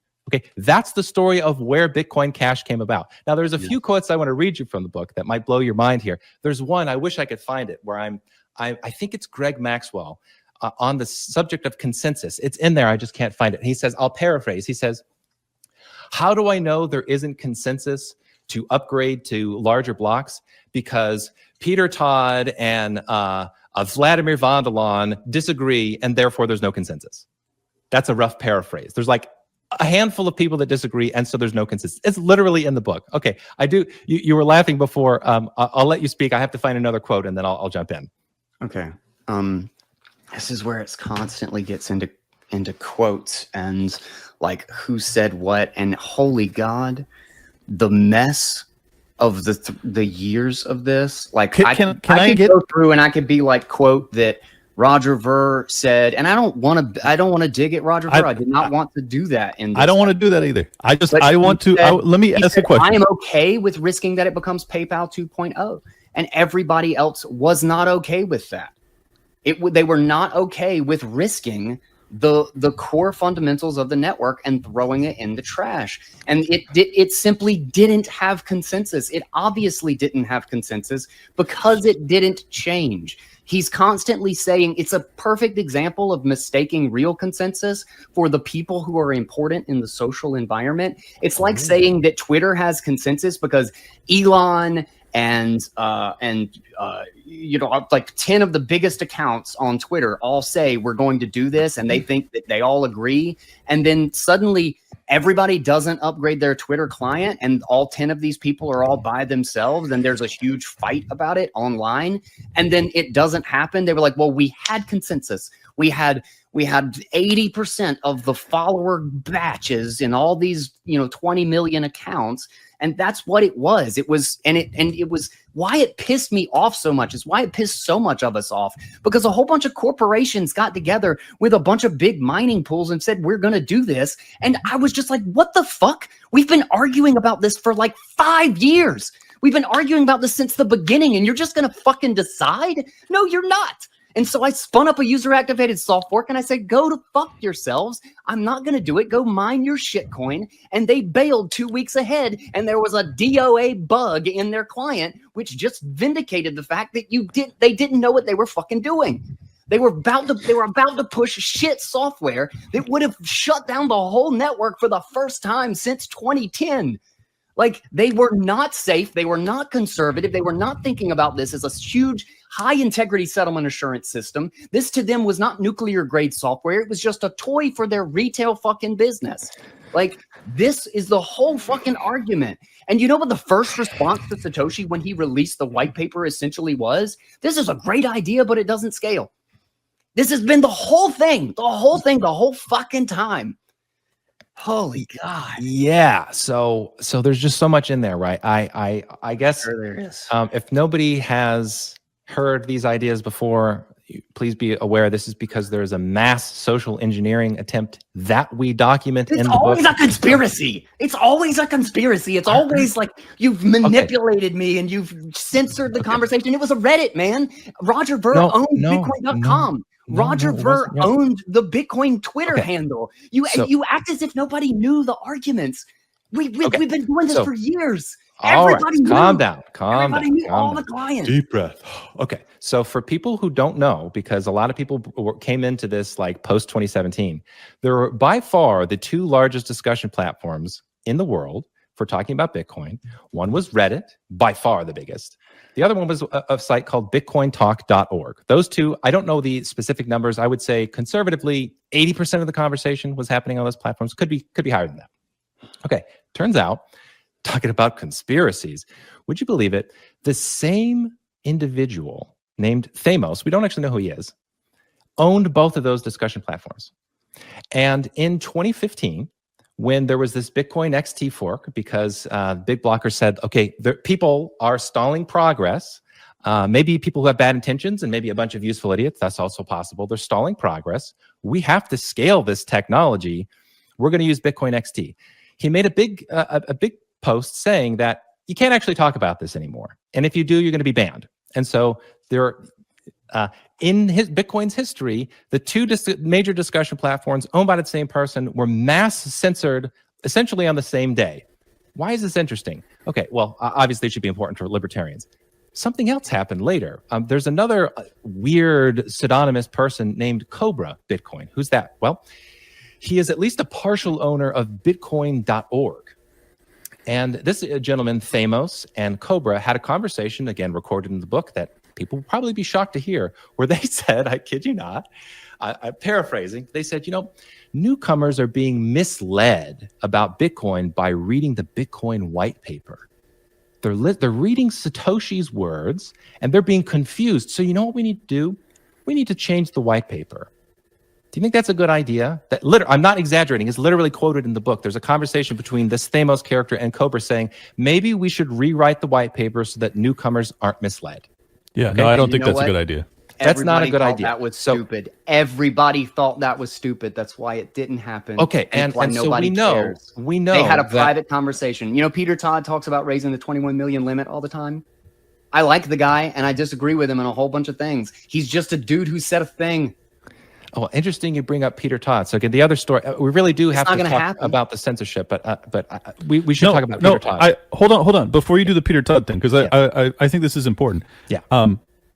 Two platforms, if it's very reasonable to assume that he didn't agree with the split or the fork, and therefore he censored the argument that went against his preference. That does not demonstrate a conspiracy. That demonstrates a guy who had self-interest. That he's an asshole, and he was an asshole. He was. And I'm not. And to be clear, I'm not saying it was.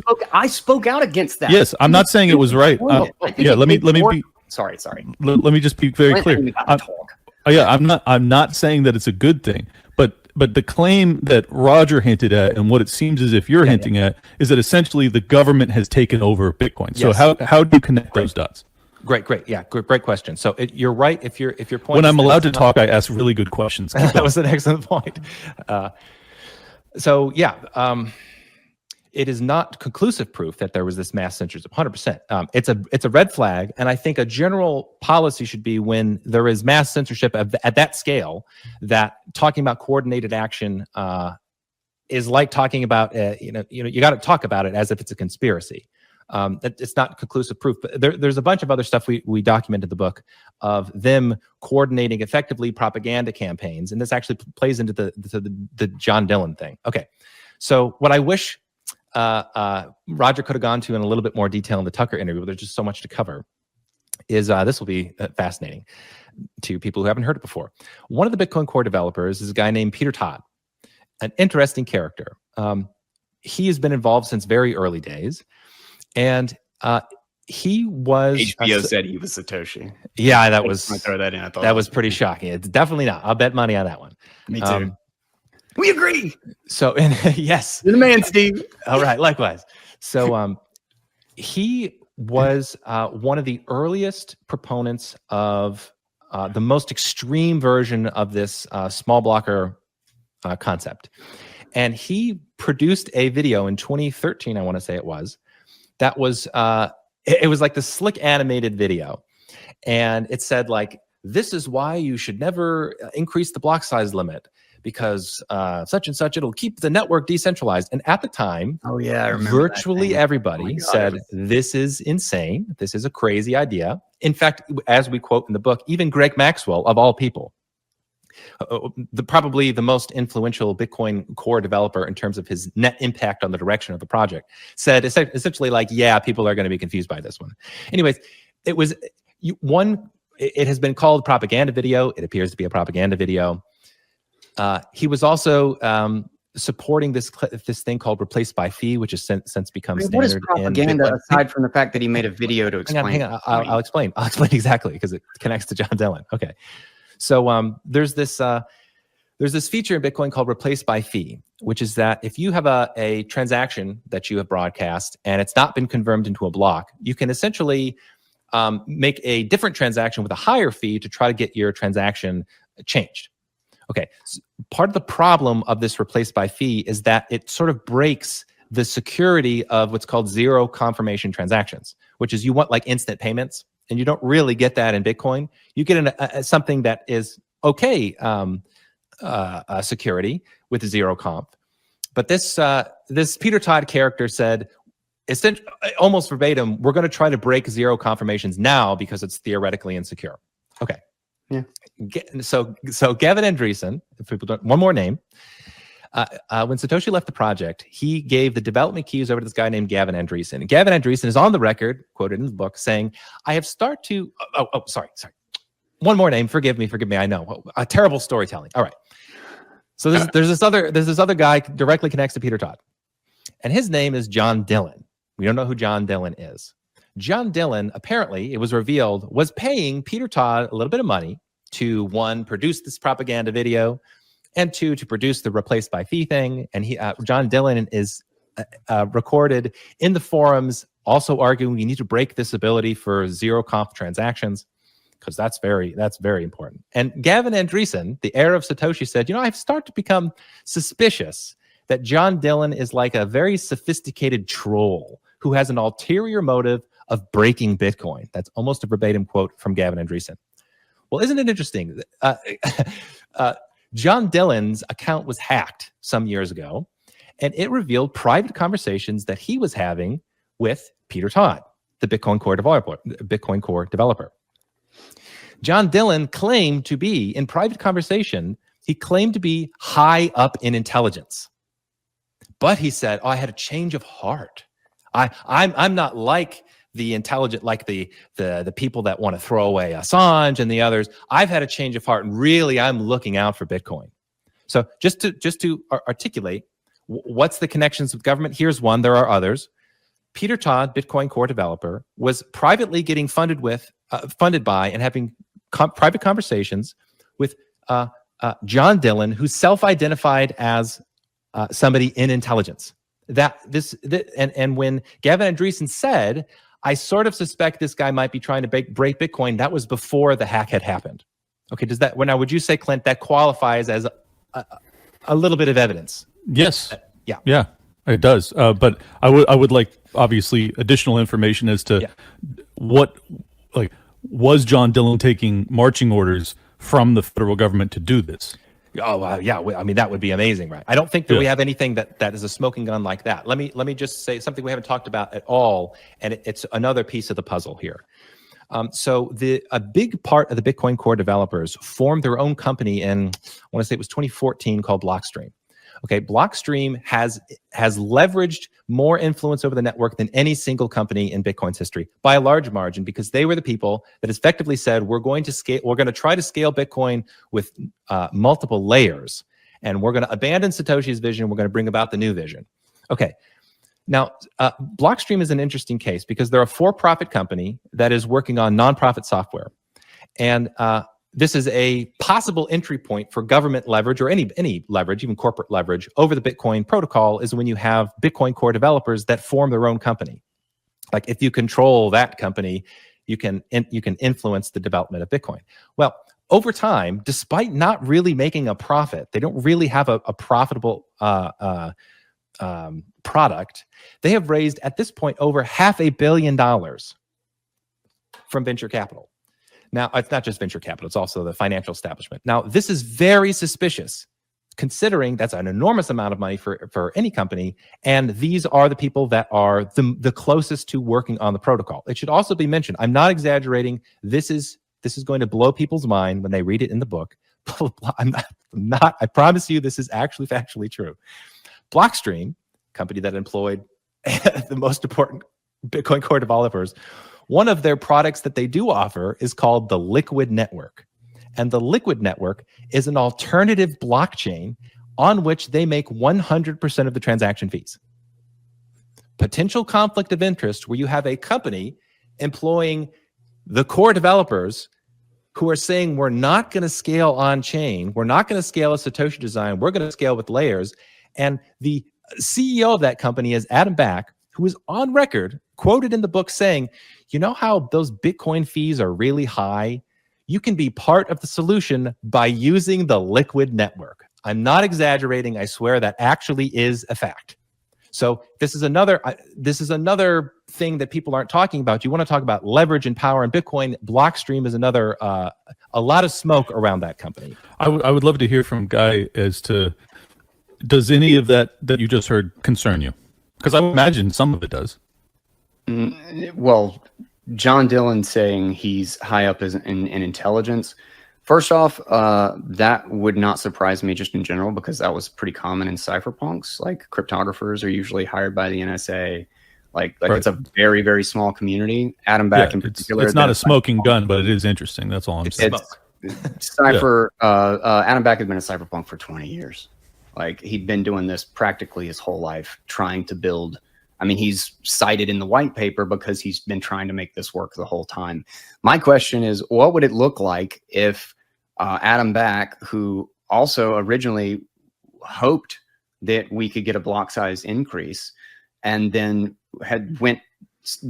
did a deep dive onto how you could, quote unquote, make Bitcoin better, and then literally publicly said, like, I did everything I could. I changed and tweaked everything, and everything just had some other trade-off. There was no clear, I can make it better. It was just, there was always some other problem that arose. It was like, government, I'm going to intervene and fix something. Well, then it just causes another problem over here. And he said, and at the end of the day, I could not figure out a way to make it do its job better. And the only thing that we know how to do to actually extend this is to build layers. And what if it just so happens that the cypherpunk who thought that, like, the only reason it looks suspicious to him is because he doesn't believe him.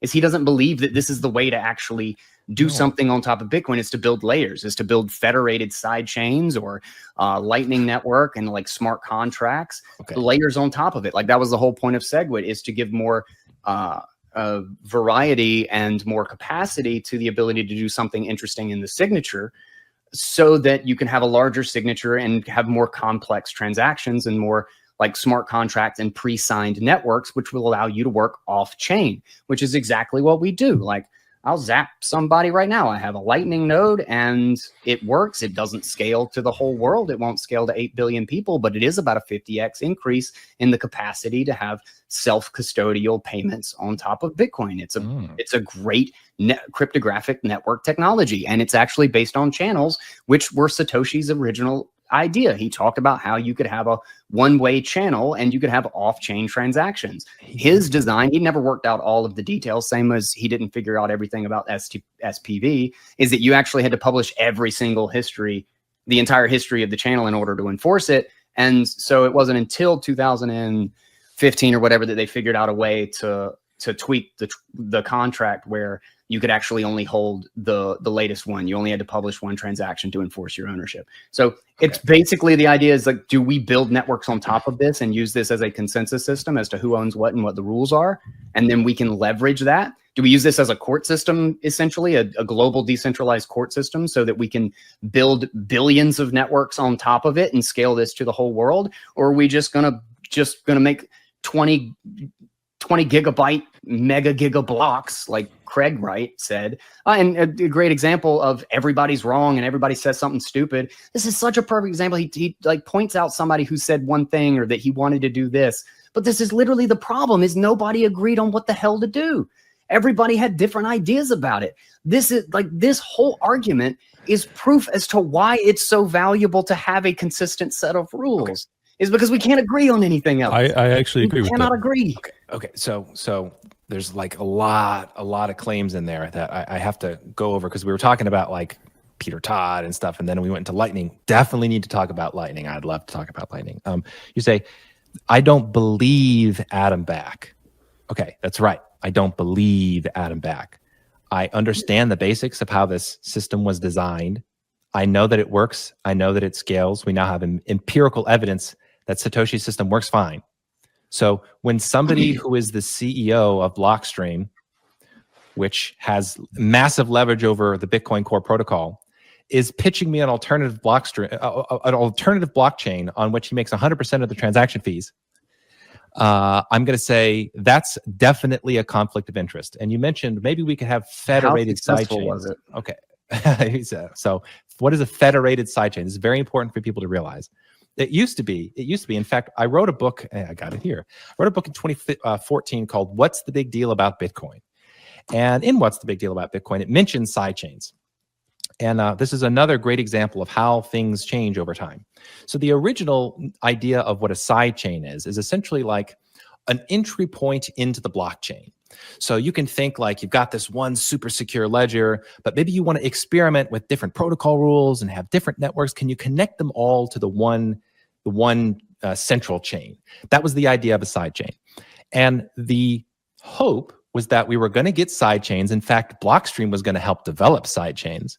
Mm-hmm. And it has to be done in order to maintain network security and keep the things censorship resistant, where you don't have to go through a trusted party to get to a sidechain, to and from a sidechain. That's the whole point. If we're going to do layer 2 scaling, that's the idea of a sidechain. Well, the great Blockstream did release their sidechain. And now there are a bunch of sidechains out there, which are called federated sidechain. And what a federated sidechain is one which depends on trusting some hand-selected group of people to not mess with you and steal your money. So in Blockstream's case, as we document in the book, there's like 15 hand-selected companies which you're going to trust are the good guys, and they're not going to take your money, and then you can use the sidechain. So the idea of a federated sidechain kind of deflates the notion of what a sidechain was supposed to be. The only other real layer 2 scaling option that has been presented is the Lightning Network. And I strongly recommend, if people want to pick up one chapter that will poke holes in this narrative of Bitcoin, read chapter 9, which is on the Lightning Network, because this was effectively the technology which prevented, let's say, promises of its wonder, prevented Bitcoin from scaling, because we don't have to scale like Satoshi said to scale. We're going to have the Lightning Network. And it took way longer for us to actually see anything deployed with the Lightning Network, but it's here and it's awful. It is awful. In fact, it's insecure. just yesterday, there was another bug that was discovered in which people can lose their funds by using the Lightning Network. There's many such bugs. One of the there are so many fundamental theoretical and practical problems with Lightning. It is extraordinary, not least of which you have to run your own node. You have to download a copy of the entire blockchain. I just zapped somebody $1.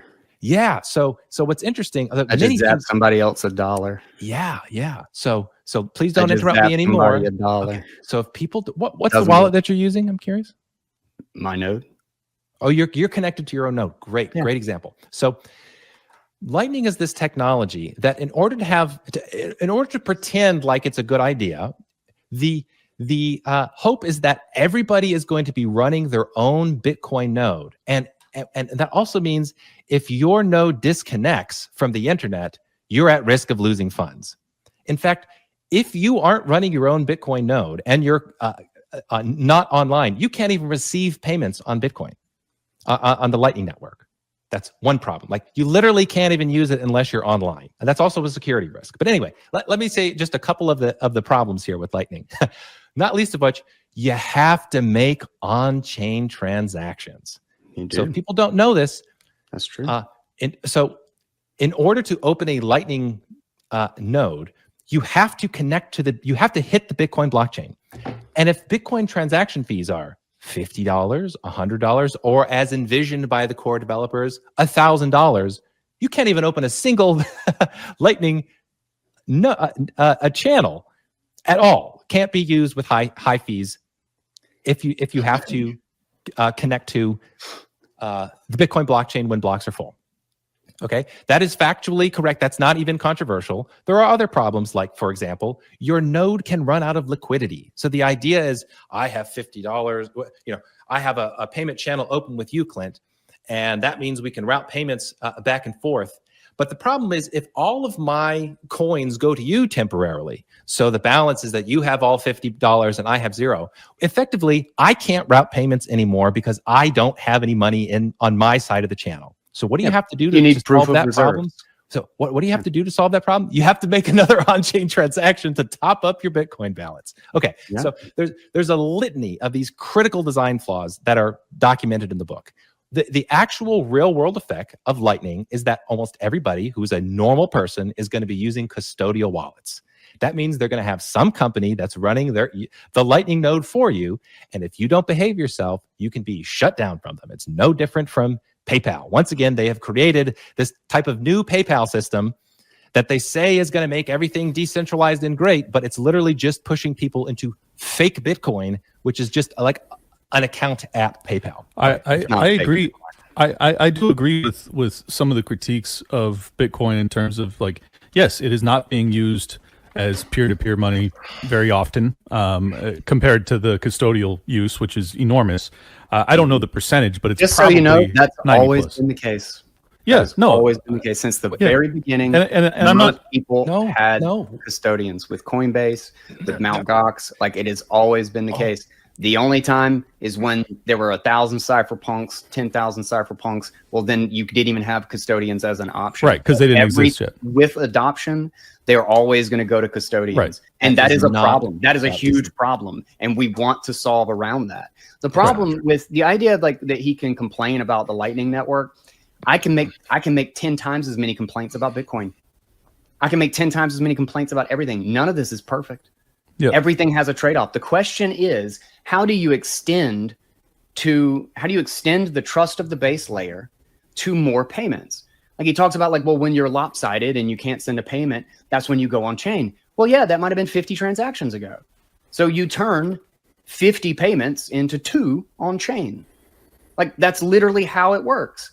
It's not an endless scaling solution. It doesn't work for infinity, but it does probably give us a 20 to 100x, and you can continue to optimize. You can continue to add new layers. What are transaction fees these days? People like $1. Why is that though? This is another point that has to be articulated, because I've seen people mislead others about this. Imagine I'm to say, what's the traffic like in Los Angeles? Well, if you go out and it's 3 a.m., you're going to say there's no traffic in Los Angeles. If you go out in rush hour, you're going to say this is terrible. it's the same situation with Bitcoin. So if the blocks aren't full, generally the fees are, larger than I would like them to see. They might be like less than $1, and then maybe they go up a little bit more. But what happens is typical between $1 or $2, and then it'll spike with NFTs or like temporary traffic patterns. It'll spike with usage. So once it hits that 7 transaction per limit, as a hard limit, suddenly the fees can go from literally to $50, $100. If you're a business, for example, that has you're taking a lot of payments from people who have a lot of inputs, so you're going to have a lot of outputs or one output, but a lot of inputs. You might literally be spending $1,000 plus on transaction fees. It's just the way, because effectively it's like if the average fee for one input is $50, but you have 100 inputs, that's $5,000. So can I interject, because I think we've had a debate between you two that has been vicious and entertaining. However, I would like to just ask briefly about Michael Saylor's business model from both of your two camps' perspectives, because as of now, it appears to be extraordinarily successful, but that does not mean that it will remain that way in perpetuity. If it does, he is the Carnegie of our time, or whatever Baron of our time. So whoever has the strongest opinion, start first as to what you think about what they're doing over at MicroStrategy. If you don't mind, Steve, go for it. There's strategy. Yeah. So basically what's been happening for the last 50 years in TradFi is major corporations and financial institutions take advantage of the fact that they can get debt at stupidly low rates that don't make sense for an actual economy. They're manipulated rates from the Federal Reserve. And then they arbitrage. Duly printed money, and then they arbitrage. They buy up houses, they buy back their own stock, and all of that stuff goes up 7-10% in price while they're only paying 2% interest rates. Yep. Well, that play only exists because of the manipulation of interest rates. Saylor is doing the exact same thing, except he's doing it on an asset that you can't make more of. So it's heavily exaggerated because he is issuing his own debt from equity at 0% in a lot of this, because then they get the stock. Then he buys Bitcoin. It literally just stops working when the interest rate is real again. And that's fundamentally what a sound money does, is it reprices risk, and it reprices the price of time, so that if the CAGR on Bitcoin is 23% per year for whatever your can't inflate it money is, well, then that becomes the interest rate, or people are going to arbitrage until the price of Bitcoin goes up, or the price of whatever your sound money instrument is. Current trajectory of things, he's absolutely fucking crushing in a way that I never even thought possible. Yeah. And God bless him. It's 0%. What the fuck? Yeah.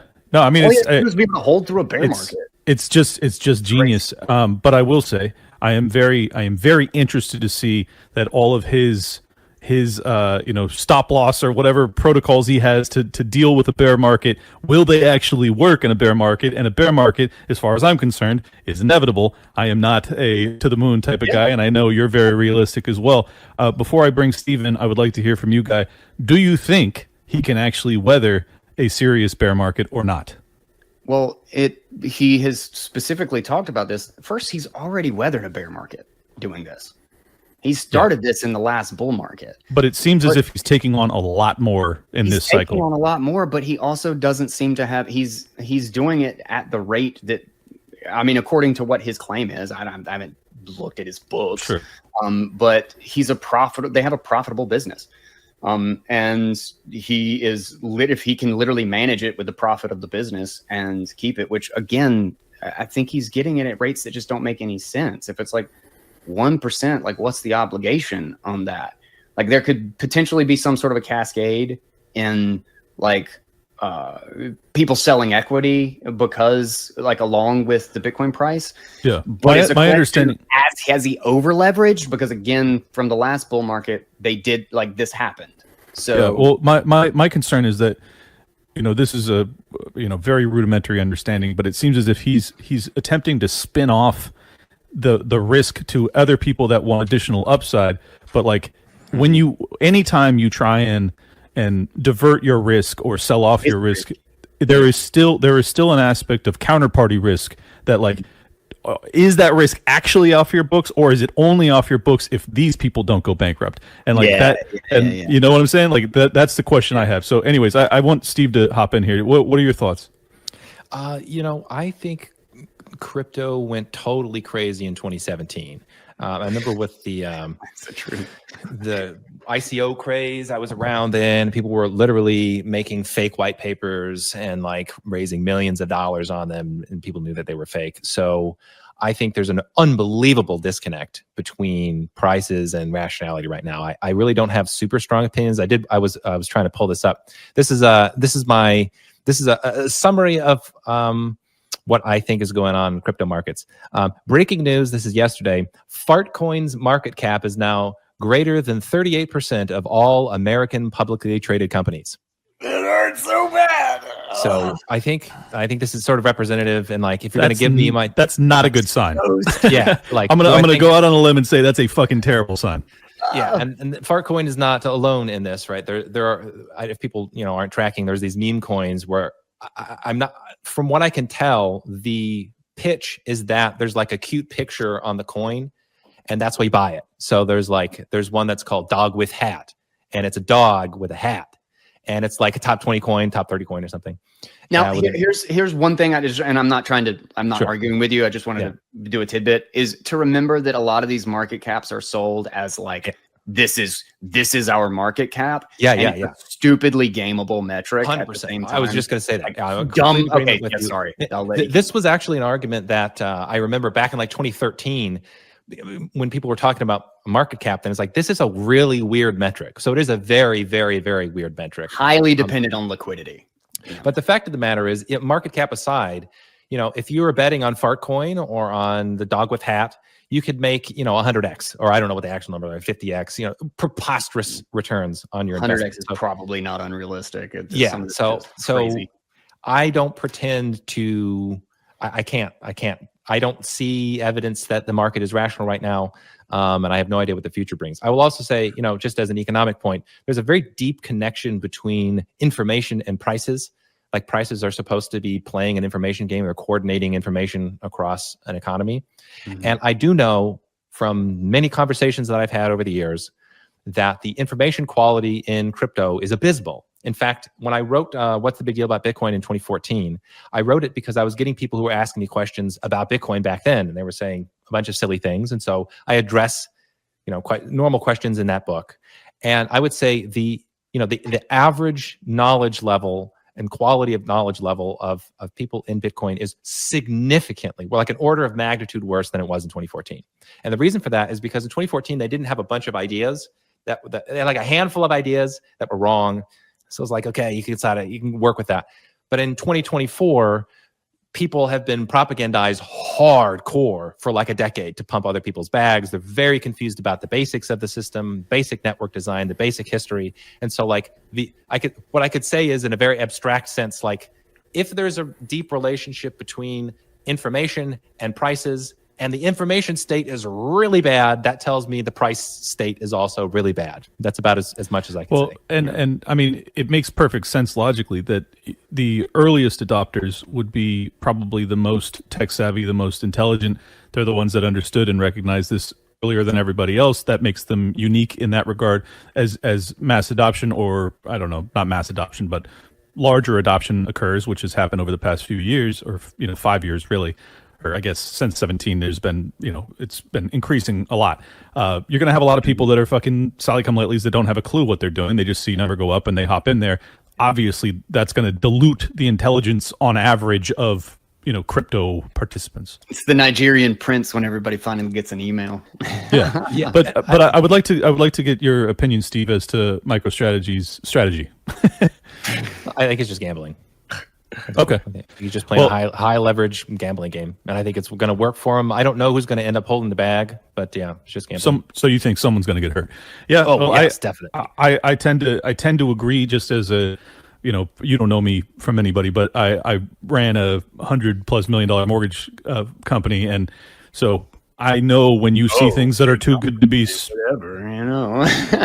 no, I'm just saying, like, when you see an investment, like I because of that, I was always presented with tons and tons of investment opportunities.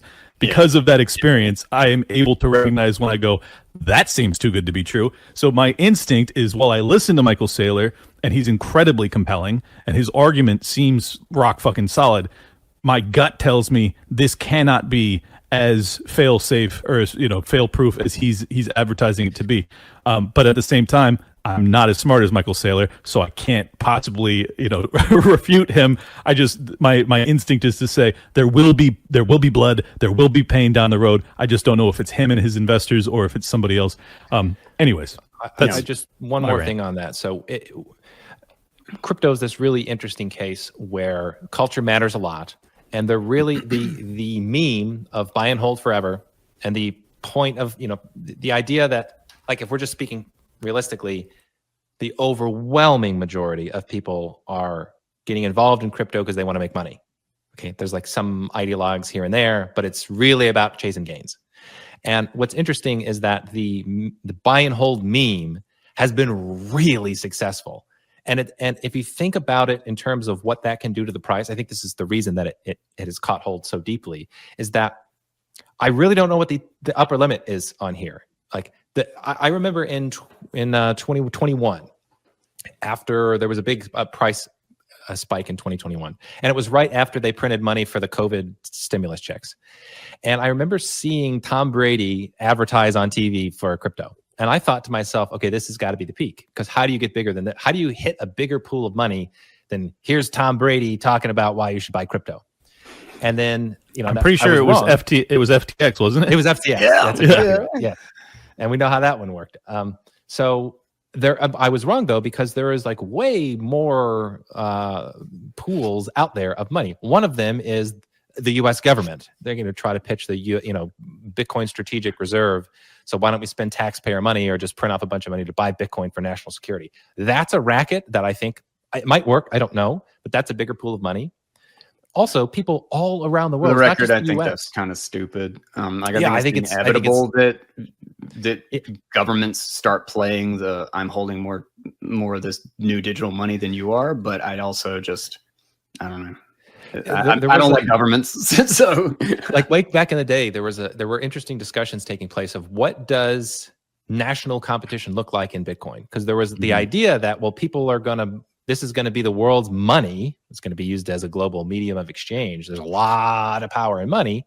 So what does that look like? And I remember having some of these discussions, and it was a little bit about like buying and holding coins, but it was mostly about hash rate. People were saying, well, there's going to be like the U.S. government is going to have a massive amount of the hash rate, and then they're going to be competing with the Chinese. We're going to have a massive amount of the hash rate because miners at that time seemed like they were the big shots in the network. So it's interesting that now in 2024, it's very appropriate that it's like competition. Bitcoin is maybe who's going to have the bigger stack of coins. Well, I think it actually makes sense that the stack comes first, because you have to care about actually owning it and its value to then think, oh, now I have to do something to defend it. But why do things have value, right? My transaction or whatnot. Well, money is a record-keeping system, so the value of Bitcoin is the integrity of the record-keeping system. Well, so why Bitcoin over like the other 10,000 cryptocurrencies? Because they're also record-keeping systems. Because it has the highest integrity. It's the highest settlement assurances far and away. In terms of hash rate, or by what metric? In terms of everything, consistent rules, hash rate, the fact that in 20 years we expect it to not be any different. 21 million, because everybody who says, oh, it's going to be different, it's like, okay, well, good luck. You couldn't even change the block size, like simple, like, is it still going to be TCP/IP? Am I going to be able to run a node? It's all about distributing that trust. That's why I think it's obvious that Bitcoin remains the dominant player. I think there's an interesting argument that can be made that says the value of Bitcoin in particular is because it's got super high hash rate and so like super duper high security. It's an interesting argument. There's something there. There's some value there. But I mean, sure. I think it's circular too. At the same time, it's like it's because you have the best chickens that you have the best eggs. Like it feeds back on itself. But that's like I also think like in talking and having these conversations over the years, almost everybody will acknowledge at the end of the day, well, the idea is it'll have value because at some point it's going to be a medium of exchange. And I agree with this idea. If at some point you get the thing that is the digital cash medium of exchange, that thing's going to be super valuable. But it's one thing to be like, oh, that'll happen at some point in the future. But I've just seen this pattern so many times in Bitcoin where there are great technical promises. They say, oh, the Lightning Network's going to take us into the promised land. They go, oh, no, it'll be sharding on Ethereum. Or no, it's going to be Covenants will do it, or Taproot will do it. Just wait a few more years and we're going to get the thing. I don't see evidence of actual genuine progress in the world on the technical front. The only thing that I see that has a real chance at being the medium of exchange thing, the digital cash thing, are like big block cryptocurrencies or variations there. Like Solana is kind of an interesting case where you have these really high costs of running a node, but you get the gazillions of transactions per second. That type of system makes a lot of technical sense to me, and I haven't seen anything from the BTC folks that are genuinely making progress towards cash. It's all about, well, maybe Lightning, but like I should say, sorry, one last point. Just in the last couple of months, I'm talking the last 3 to 6 months, there have been a ton of people in Bitcoin, technical people, who are effectively admitting failure on Lightning. So this trend will continue, especially because there was just another bug discovered yesterday on the network. So I don't think, people are going to be experiencing cognitive dissonance because we've been told for so many years, it's Lightning, it's Lightning, it's Lightning. And if Lightning doesn't do it, there's not a whole lot of depth on the bench in terms of what other ideas are going to work to get us to digital cash. Well, I assume Guy disagrees that Lightning is failing, but do you disagree, Guy? That Lightning is failing? Oh, yeah, for sure. Okay, so you don't think Lightning, that there needs to be a replacement for it because you think it can be fine. Those don't mean the same thing. Those don't mean the same thing. Like, I do not believe that Lightning is failing. I believe Lightning is part of a solution that's going to have a million solutions. Okay. Like the whole idea that there is one solution, he actually explained it really well, is that it's sharding, it's this network, it's Mimblewimble. Like everybody's got their own, dicyclic accelerated graph, the DAGs. I can't even remember the hell that fucking thing is. But everybody's got like their solution and everybody's trying to figure it out. But like, that's the thing. We still don't have and have never had something that scales to 8 billion people, retail payment level for everybody to use day to day in a completely trustless, completely costless, instant payment way. Like, he talks about the Lightning Network is that you have to enforce it or whatever, and you have to go back on chain. And then there's RBF. Well, that's literally because the blockchain is designed as an open auction system. An auction is not a great place. Like, nobody uses eBay to make payments on Amazon. Like, it's literally a global auction. You just push stuff out to the network, and whoever pays the highest fee gets in. So it literally has weather. Like, the traffic gets really crappy, and then the traffic is nothing at another time. This is why it's not the structure for retail payments. See, I don't so much mind an auction style, because here's the alternative. As an entrepreneur myself, I'll tell you what I would propose. I would say, well, you guys are sick of the fluctuation in transaction costs. I'm going to come in here. I'm going to basically guarantee it as a MasterCard or Visa or some. I'm going to come in here and I'm going to fucking guarantee it, and the fees are going to be 50 cents per transaction. And when it's less, we profit, and when it's more, we take the hit. But you now have consistency. So you go through Visa to make the transactions? Well, this is what I'm just talking about, like the business opportunity. Like, I'm just saying, think about it from a market standpoint. Exactly. I'm just saying, like, I could see big players trying to get involved to do that, to give consistency. I'm not saying it's preferable. In fact, I would prefer that they stay the fuck out, just as I would prefer central banks and the federal government to stay the fuck out. I'm just saying that I think that if you guys don't solve it, you're going to have a bunch of players that get involved that you probably don't want to be the solution. That's what I'm arguing. Oh yeah, no, I mean, so on 100%. That point, like that's not just theoretical. Like that is how this system is becoming custodial. Yes, in fact, well, exactly right. There's a better solution than that, Clint, and this is what like PayPal is using. It's that you have an account at a company, and when you move Bitcoin to somebody else that has an account at the company, the Bitcoin doesn't move. It doesn't actually hit the blockchain, so you don't even have to pay the fee. Right. That's the system. But that the is thing custodial. But that's unnecessary. Is the crazy part? Like, there's what a crazy idea. Maybe we just scale it on chain, and you don't need the companies to do that, and the fees are less than a penny. And it should be noted. I know there are a couple of like the thing is, when you talk about scalability like this, people will go, "Oh, there's no way that can work." They don't. A lot of these people don't even know that pruning is a thing. Like, if people don't know, there's a bunch of these technical things that like somehow they get glossed over. Like, you don't have to keep the entire blockchain history even to run a node. Well, pruning specifically applies to after you have done the check, you can hold the last state and you can get rid of it because you've already done the verification. That's right. So when people are if somebody is adding to the network, if somebody joins the network, to actually know that the pruned state is valid, you have to do the work again. So this isn't about just having a network. You jumped in to try to add a feature there. I was talking about that. Okay, that is the point. There is pruning, and it doesn't mean you don't have to download any block. What it means is you don't have to keep the historical record. So when people are thinking, "Oh, you can't," it wouldn't scale if you have to keep the entire world's transaction history on the node. Yeah, you don't. That's part of the design is pruning. There's a bunch of features like this where what you need, you're going to need the ability to get the block, the latest state. That's true.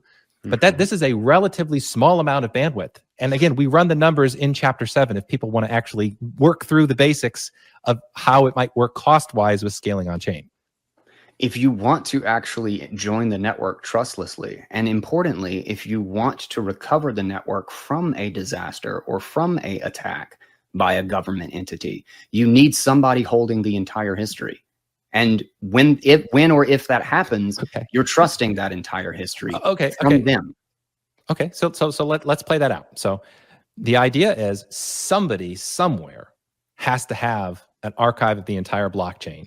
And the idea is have as many people as possible. Okay, why is that idea? Because actually, technically, all you need is one, right? Because if you've got the entire record, you can show that the current blockchain, they violated the rules somewhere. There's like one. Because everybody's trusting that one. Yeah. How do you prove that the one is the right one? So if you have multiple people or thousands of people that have the same copy, then you know is the right one. And like if you're not checking for yourself and the whole thing goes offline, then we're trusting whoever we recover from. Okay. The point I'm trying to make is the scenario, the disaster scenario that's being painted is refuted if there is literally one node in the entire world that has the archived chain. Why? You don't have to trust them per se, because they can actually mathematically prove it to you. So the disaster scenario of what happens if somehow the whole thing falls apart and like you better make sure you have a backup copy. That's a very unrealistic argument. That's very easy to refute that argument. That's not something we really have to worry about because somebody somewhere is going to have an archive of what's going on. The only way to check and know that the archive is right is for everybody to download and check the whole thing, which we come right back to the exact same problem. Or you just accept the last block. And if the thing is as large as Visa's database, which note, Visa is not the only network in the world. Like a lot of us like to compare to retail and Visa. And I think that's like trying to predict how many emails we're going to need based on snail mail, like how many letters go through the mail. So again, I don't want to get bogged down too much in this, but this is an important point. Okay, here's a question for you: do you actually, in this situation you're describing, do you actually need all of the transactions going back from the very beginning, or could there be a way where we say, right now, let's bring up the transactions that we agree are valid in the last year? Would that work? I mean, not if you want to know that there's exactly 21 million. Like the only way to verify a UTXO is actually been created within the rules is to go back to the UTXO in which it was created. And the overwhelming majority of the coins were distributed in the first like 2 to 3 years in those block headers. And so, or in the Coinbase transaction, and you have to go all the way back to know that those are real Bitcoin according to the Bitcoin rules. No, what I'm saying is, yeah, if we were to agree that the network over the past year is not under attack. So I don't know how many blocks that would be. 50,000 blocks. I don't know what the actual number is. Could we say, hey, listen, this is effectively the point that you have to download the blockchain to. You got to get the last year of transactions because but you've already solved the consensus problem. But the way that Bitcoin works, you have consensus and you trust. Like you just said that we agreed. I'm fine with that. Look, what if we don't agree? What if we don't agree? Look, I'm conceding. I'm conceding your point. If you think it is a problem that you have to trust that the last 1 year of transactions were actually valid, then I will concede. I will bite the bullet on that one and say, yes, there could be a situation where you're saying that for the last year, it's not been the case that there has been an ongoing 51% attack for the last year. Yes, that's here. I'll give you an example. I'll give you an example of real world. It actually happened. So there was a fork called Bitcoin Dark, and they added in a pool of privacy coins, which they were fixing Bitcoin by making it more private. And they created a 2-part network, and you could move coins into the privacy batch, or you could move coins into the normal Bitcoin batch. And this was making Bitcoin better. And now it's going to be like Monero and all of this stuff. And not very many people ran a node. Ironically, it was actually a Bitcoiner who was just interested in shitcoins who was running a node and discovered that this happened. After about 1.5 years or so after it launched, because you could not see balances and you could not see what was going on inside the privacy batch, suddenly 300,000 coins that did not exist according to the rules were transferred onto the open Bitcoin Dark network. And they had issued, the only reason they were able to issue these fake coins was because they forked the network. And the only reason that everybody was using a light client and they're using all SPV and they're just trusting the rest of the node network, that's why they were able to get it onto the open Bitcoin network. And it just so happened that somebody was watching who was running a full node and noticed that the supply of the coins were off. And then of course, they sold and tanked everything and the whole project went up in smoke. But it was literally the hard fork that allowed them to do the exploit, because now everybody's on that same piece of software in which they added in the explicit malicious bug. It was over 1 year after they had launched. They waited as long as they could to hope that nobody would see what was going on. And it was only the people who actually had a full node who even saw what the hell was going on, because they had to check that the Bitcoin were real and according to the rules, and they weren't. You're talking about a coin that forked off of the main chain. Yeah. This is so. Let me talking about the dynamic. Let me reinterpret what you're saying. How the technicals work, and I understand. Let me rephrase what you're saying, just so it's clear.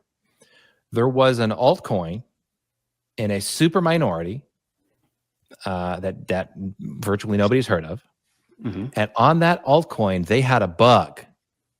And in that bug, it allowed for coins on that chain to be created out of thin air.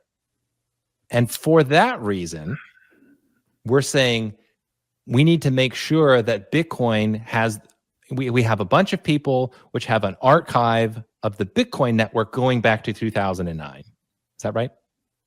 Yeah, I'm just talking about the dynamic of whether or not the coins are real. Yeah, so you have to run and check the whole history. Okay, so Bitcoin, the Bitcoin network and the amount of Bitcoin hash rate that exists is not comparable in any way to a random crypto project that had a bug in it. No, unlikely. So it is not a fair comparison to say that. Okay, but when you're talking about China and the U.S. entering this game, I want a nuclear grade network.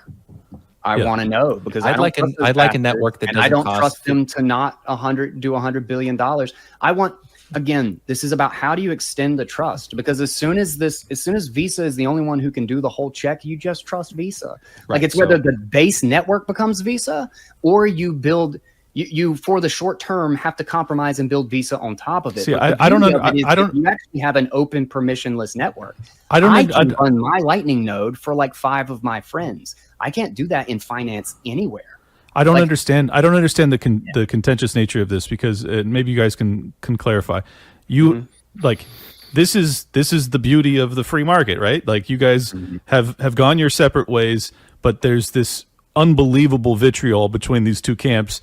Like, are we not seeing the market play out? Is that like PTSD from those days is crazy? Like we're all, like we're still having this conversation. It's like why can't you, if you believe that you're right, then why does Bitcoin matter to you? Why is Bitcoin Cash not your focus entirely? I mean, Bitcoin Cash should win in the end, right? Like if like it would be the better option when it came from that's exactly what I'm saying. Yes. Yeah. I mean, sure, maybe Bitcoin wins for the short term, but I think the fundamental dynamics would swing that way, in the same way that like nothing holds a monopoly if it sucks at its job. If there's something that's just better, it just will. I don't think so, and I think there's a misunderstanding.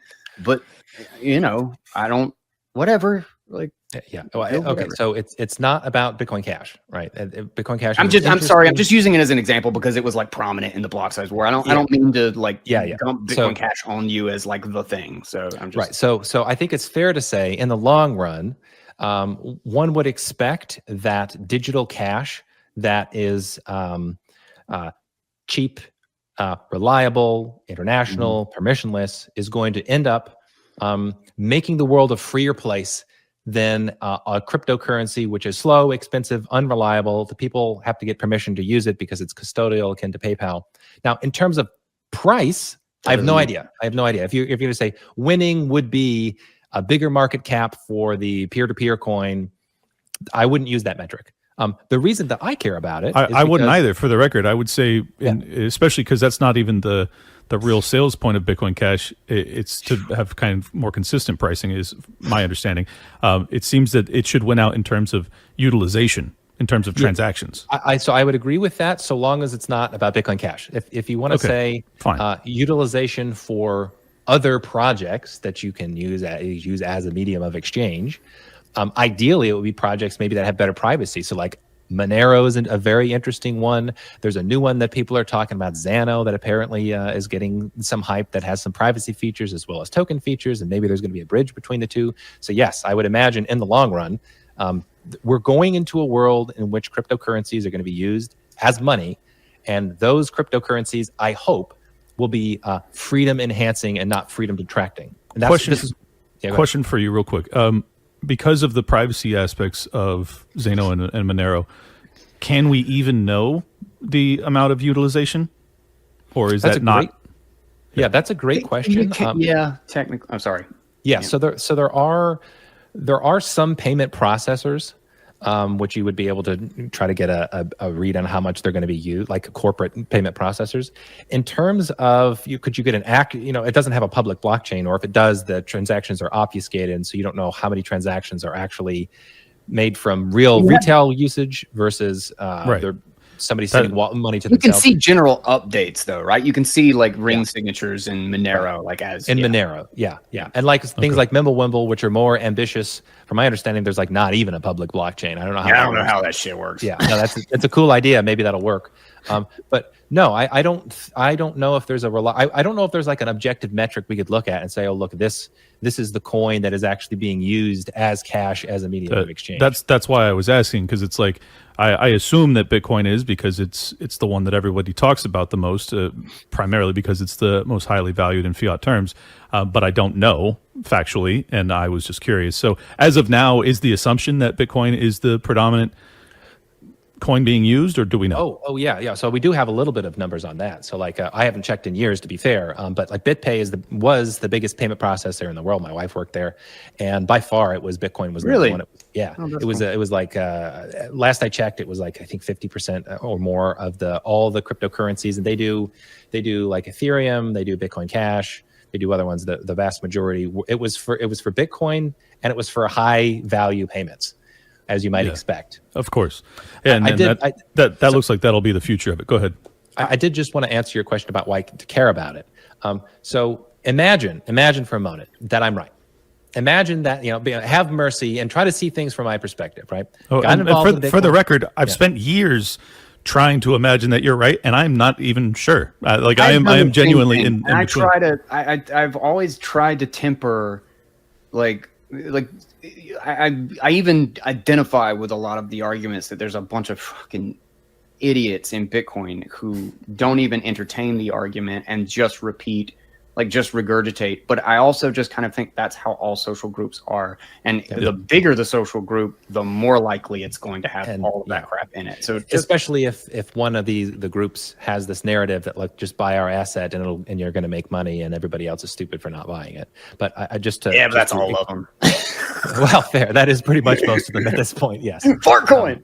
That's true. Fartcoin is the greatest example. I literally had not heard of Fartcoin until today, and I am fucking distraught that exists. You were better. You're pumping my bags. Everybody's I actually don't have any Fartcoin. Fair enough. I could mint it though. No, never mind. So personally for me, right, I got involved in this early. I was tracking it. I remember I went to Mises University in 2011 or something and heard about it.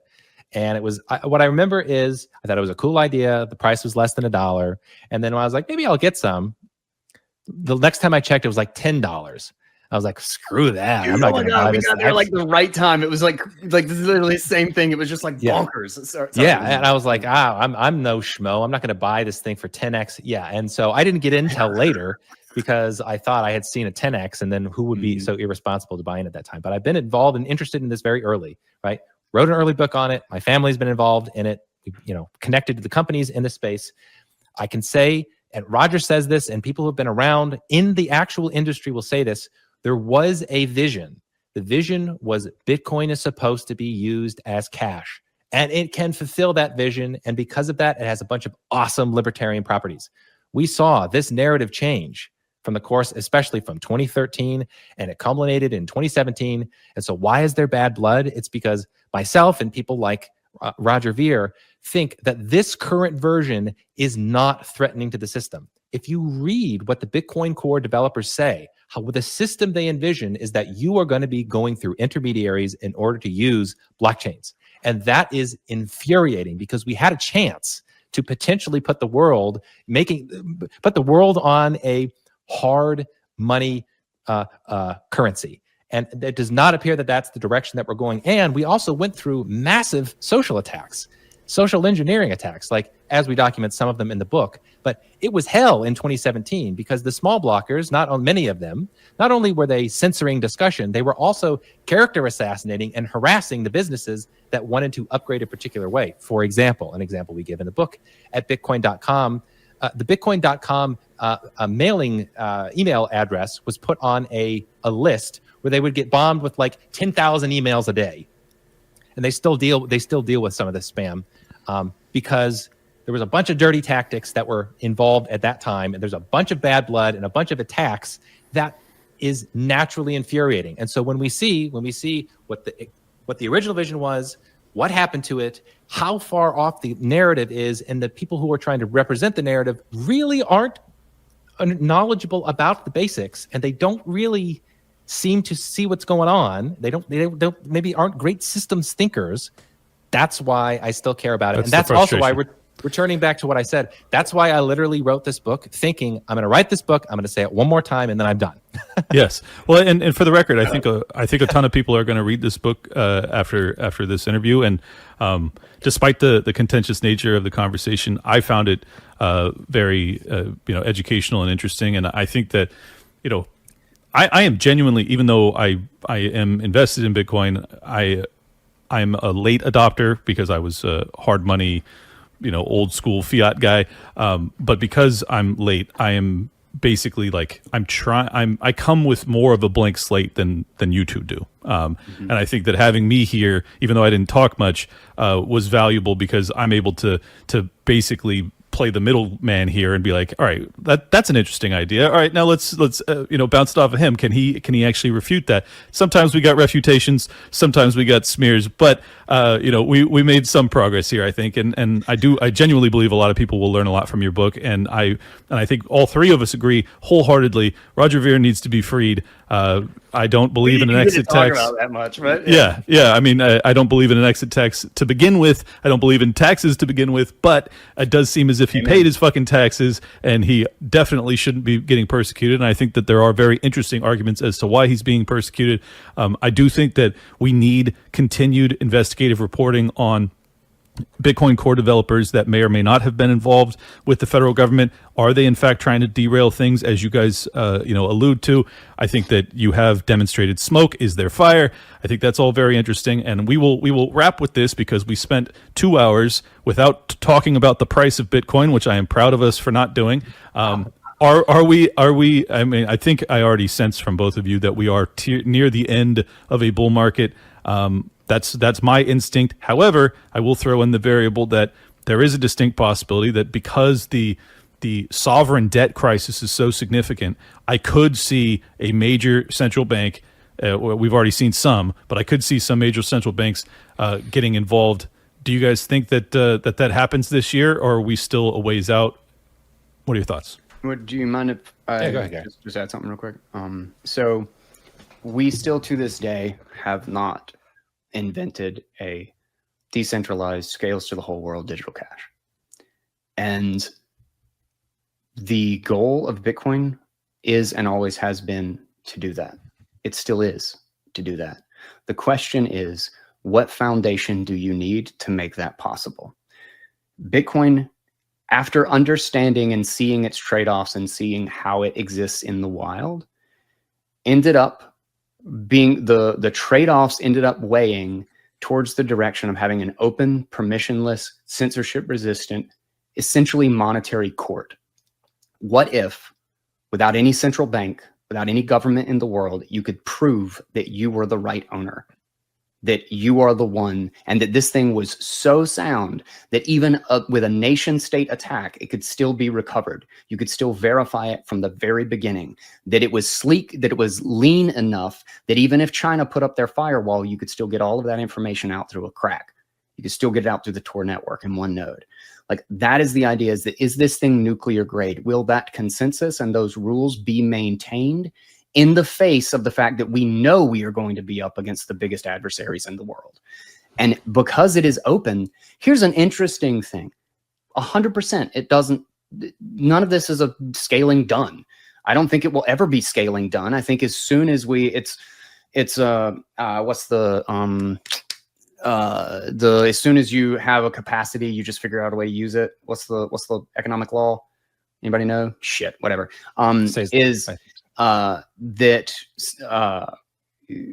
Basically, as this thing goes, it will scale to another point.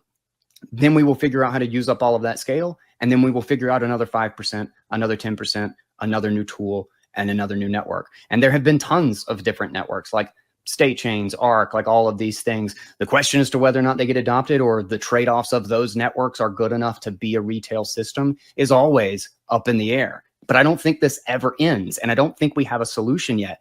What Satoshi did invent is an unstoppable monetary court that we can all go to settle our disputes, and somebody in China and somebody in the US can actually settle that in a real way and know that it is defended and it is real.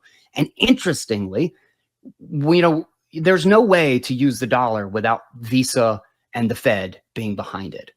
For the last 10 years, outside of a couple of my main services that literally integrate with fiat, I have only ever used services run by a friend, by somebody I know in Bitcoin, a financial payment service. That's not possible on any fiat network. And even though this is not a permanent end all, we're done with it solution, we still have an ungodly amount of work to do. But I can run a service. Kali BTC could run my Lightning node for me, and I used it for a few months. this is it's very similar to the going from 3 broadcast channels to the internet. Yeah, we still had like a bunch of websites because we didn't figure out how to solve everybody runs their own server and everybody does their own thing. But we're way better now with a lot of the technology, with Nostr, with peer-to-peer, with pairs and BitTorrent and all of these things. We're getting closer. And now Bitcoin exists. Now we have a monetary foundation to build on top of. And I just think we're just not done. We're so not done. And I think the 10 million altcoins that, again, have all of their problems and all of their supposed solutions that haven't worked are a testament to the fact that we're just way not done with this. And we have a lot of work to do. But I think Bitcoin is the most trusted, most not going anywhere foundation for us to build on top of. And it remains open and permissionless because I can run a node and host a quote unquote service for all of my friends. And I think, you get another 2x scaling technology on top of that. There is no limit to human innovation. We will always be able to build and create something else. And if it's a fork and, some altcoin does it, by all means, I don't really care. I still just think Bitcoin is the best solution and it's the only one that can maintain it. But I have not the other thing. Yeah, I have not checked my Fountain account in a year because I'm just too busy. And I just looked and I've got 213 supporters on there. So I've got Bitcoin just being flooded to me through Lightning. God bless you guys. I should zap you on Fountain more often. That's my bad. Yeah, you should. Yeah, you fucking should, guy. You need more zap. But I do think that this is despite all of the contentious aspects of this conversation, I do think that your hearts are headed in the same direction. So hopefully we can, realize that at the end of the day. I don't think Steve is being malicious or anything. Like no. I think he literally just thinks a different path is the better path. Yes, and I think that's always been the case. And for the record, I totally understand because I just went through the Libertarian Party where, I ran for the vice presidency, and I was like there is such anger over the difference, like the 5% of difference in our our messaging style. Like these people are focused, like they want to harp on racism. I'm like, yo, World War III. All right. Like that's what I'm going to talk about. I'm not talking about fucking racism. I don't know what you're like, but they hate me for it. Right. Even though like compared to fucking Biden or Kamala or Trump or anybody else, we're so close to one another. So anyways, I'll give Steve the last comments here, and yeah, maybe I'll have one more question, but I don't think so. Okay, thanks. My summarized position is that the Bitcoin narrative is amazing, the BTC narrative is amazing. That's why it's had so much success. But the narrative is not grounded in reality, and we should expect as libertarians that the state would be targeting this technology if it could do a fraction of what the things libertarians say it can do. We should expect the state will be targeting it. And they have been targeting it for a long time. And the way that it appears that it has been taken over is that it's in the social layer. And there is a critical, people talk about Bitcoin as if it's a feature of nature. There's Mount Everest, and then like there's a big, there's a moon over there, and then there's Bitcoin, and nobody can touch it. That's not how Bitcoin works. I promise. Any person who reads Hijacking Bitcoin will be dissuaded of the idea that Bitcoin is separate from humans. It's not. The fact that it is connected to humans means politics is involved, human politics. And the fact that human politics is involved means that the state, which has, the last century, people involved in the state have gotten very sophisticated in understanding group manipulation, psychological manipulation, social engineering, and there's a whole lot of evidence that that's happened in Bitcoin. And I should say, I have had conversations since the book has been released with somewhat prominent individuals who have big platforms who will tell me that effectively, listen, if we have you on, Steve, and we don't have counterbalance to you, I'm going to get so much shit. Okay. This happens. I have heard this now from several people, and that should be a red flag. And I hope that those individuals, if they happen to be listening, and others, will say that, because it's an important. It would be evidence that there really is high pressure social engineering that has been happening in Bitcoin for a long time, and people aren't talking about some very critical things. And isn't that interesting? So the last thing I would say let me interject real quick, because I had reached out to Guy to have him on the show before you and I had booked this. Oh yeah, I'm not saying this was that. Yeah. No, I know. I just want to clarify. I did not bring on Guy as a counterbalance because anyone was telling me to, or I was going to get shit. Yeah. No, I didn't. I swear to God. DMs. Thank you for clarifying that. That would have been a really shitty thing of me to do if that had been the case. But no, it wasn't. I did not get that impression from talking to you. I'm just saying, it should be. You've probably felt this, though. I don't know how much you've been talking about Bitcoin, but I would imagine you've sensed that this is very, very hostile territory. Yes. And, I just don't care. Like you're right. That's good, and props on you. But it should at least the signal should go out that just like during COVID, and just like with the vaccine rollout, people could sense, they could feel that something is wrong here, and if I talk about it, I'm going to be attacked and maybe even deplatformed, and like I'm going to step on a hornet's nest. Yes. And that was pointing to something. There's a reason that was happening. That was not actually organic. That was artificial. And there's some evidence that something like that, we should expect something like that is happening in Bitcoin. I think it would actually be naive not to think that they would be doing that. I mean, what we're talking about is a challenge to their entire control structure. Like the mechanism by which they control us is, at the end of the day, 99% fiat, like the central banking apparatus. So if you're doing anything to undermine that, you would be fucking out of your mind. Particularly, like this is the one thing that I can't understand, because game theory wise, if you have access to a printing press and an unlimited debt capacity, and you're looking at Bitcoin and you're like, this thing is going to fucking destroy us.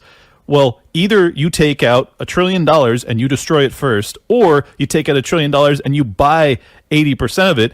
And that's like, I don't know why it hasn't happened yet. So I guess the natural conclusion that you should come to is that because they haven't bought it yet, that means that they're using their resources to destroy it. So I think that your thesis is compelling. Buy it, right? Or they aren't. Yes, which is also an aspect of your argument, which I think is interesting too. I just wanted to demonstrate I am thinking about this very open-mindedly, because I very much want us to break free of this, and I think that if you're like, you have to understand how challenging that's going to be. That's all. Yes, strongly agree. And in conclusion here, I would say if you haven't yet read Hijacking Bitcoin, you are not going to understand how large the gap is between the narrative and reality. And I say that there are, again, 287 citations. I wrote this book with extreme care, extreme precision. I had multiple people say, wow, you didn't say this, you didn't say that, you didn't speculate very much. No, I stand behind the facts that are in that book. And if you've just sort of heard about Bitcoin, people are talking about it, and you haven't done deep diving yet, I guarantee your eyes are going to be opened by this book. And don't take my word for it. Find a free copy. And also, the last thing I have to say is I do appreciate that despite the rancor on this conversation, that Guy and I really are on the same page with regards to Roger Ver, because that's a man's life that is in the balance right now. And I think it is a very, very good sign that libertarians who maybe can have strong disagreements can agree this is unjust, and the world will be a much better and much freer place if we can get Roger Ver secured a presidential pardon by making waves, which we have had great success so far. Realize it's not an insignificant thing that Roger was on Tucker, and that's a very good sign. Things are going the right direction here. Huge and great timing. And let me also add that the same group of people that are likely going to be the ones that are responsible for getting Ross Ulbricht freed are now turning our attention to Roger Ver's struggle, as well as Dexter Taylor. There's a handful of others that are very important when it comes to our worldview and what we want to see in the world. And I mean, there's thousands of people that are unjustly locked up in America, but particularly these are egregious, and I think that everybody will be driving in that same direction. If you guys enjoyed this episode, please do hit the like button, subscribe, share it around. I did not fucking expect it to go this long. I really appreciate your guys' time. Bitcoin Audible. Well, actually, I'll let you guys do your plugs. Go ahead, Guy. I want to say just one thing, just to Steve, as someone who has tried to write a book and has put so many different things together. I mean, obviously I've done a good number of articles on my own show, and I've read 1,000 different pieces through Bitcoin and narration for 100 books. I don't even know, but I always gotta say props to somebody who finishes a damn book. because that shit is not easy. That shit is not easy at all. So just and I listened to it. So, and it was a well-written book. I didn't agree with like 80% of it, but I liked it. Oh, you already listened to it? I enjoyed it with like I enjoy getting heated and like passionate and like wanting to rant, and it definitely got me riled up. So that's a good sign. Awesome. Well, I didn't know you had already heard it. So that's amazing. Yeah. And then Block Size War also highly recommend for understanding. And also Jonathan Beer actually does an excellent job of not really taking much of a side, of just kind of observing what happened and breaking down how he saw the technical element. And the thing that I hate is that, you know, things are constantly being positioned as like everybody was being an asshole. Like everybody was being a piece of crap. Like and if you want to just go through Reddit and like point at all the people being like pieces of crap, like this is kind of how protocol wars have always been. Linux did the same thing. I can't tell you how similar this is to the Libertarian Party takeover. It is the Libertarian. It's a protocol. It's a protocol war. That's what we were doing. That's what we were doing. That's what we were doing. It was a protocol war. We were deciding, what are our protocols as a party? Are we interested in actually changing federal policy, or do we want to get 3% of the vote? Like, what are we fucking doing? Like, what is the protocol here? That's exactly what this debate sounds like to me. It's fascinating. Anyways, but I genuinely think both sides are completely on the same mission. I really do. Just like generally libertarians are on the same mission. They just disagree with how. But I try my best to explain it all, including a lot of the block size war stuff and the history, cypherpunk history and stuff. I'm the guy who's read more about Bitcoin than anybody else, That's right. So Bitcoin Audible, baby. Hopefully I can be of use in the conversation. Steve, any final comment? If people are interested in my work, you can find my stuff, steve-patterson.com. I've got a YouTube channel. I'm in the process of starting an institute called the Natural Philosophy Institute, where I actually been doing a bunch of scientific research. And I was supposed to get all of this done, get all the interviews finished, and then I'm going to be focusing full-time on that research. So you can sign up for the mailing list at natphi.org, natphi.org, if you're interested in more scientific stuff. Awesome. Well, despite the fact that all three of us agreed that this would not be a debate, it ended up being one. I thought it was a productive one, and I enjoyed it. I found it very educational from a more layman's perspective. I think that my audience is probably even more of a layman than I am, so it's going to be interesting to see what they actually picked up on and understood. And but hopefully it'll drive them to both of your work, and they can go deeper. Thank you guys so much for tuning in. Again, do share it around, and I will catch you guys next time. We're out of here. Peace. Well, I wasn't lying, was I? I was a spicy one. I enjoyed the hell out of it. I don't know if it's just me that enjoys fiery debates between intelligent people. I thought there was some unfair, derogatory commentary, as well as dismissive, slights that were thrown from both sides. But overall, I thought it was very productive. It's very hard to have productive conversations in this arena, but I think we managed to do it. I hope you guys came out with a better idea of why there's such a passionate battle, and maybe have an opinion as to which one you think is right. I have my opinion. I'll save that for a future episode. But as you can tell, as a Bitcoin investor, I kind of put my money where my mouth is already. So take it for what it's worth. I will end by saying, yes, please continue to advocate for Roger Ver's freedom. Same with Ross Ulbricht, Dexter Taylor, anybody else that's unjustly locked up. I think that's the least we can do for our brethren that have been incarcerated on junk charges. It's totally ridiculous that we even have to do this, but we do. So please continue to lend your voice in their fight. Hopefully we will get some good news in about a month and a half. Fingers crossed. If you enjoyed this, please do share it around. Like, subscribe, comment, and I will respond to your comments. Please be nice though. See you guys soon.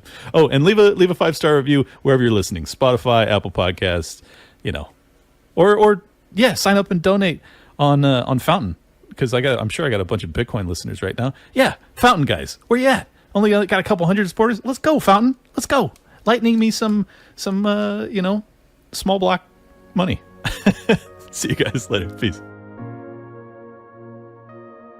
So I'm really curious.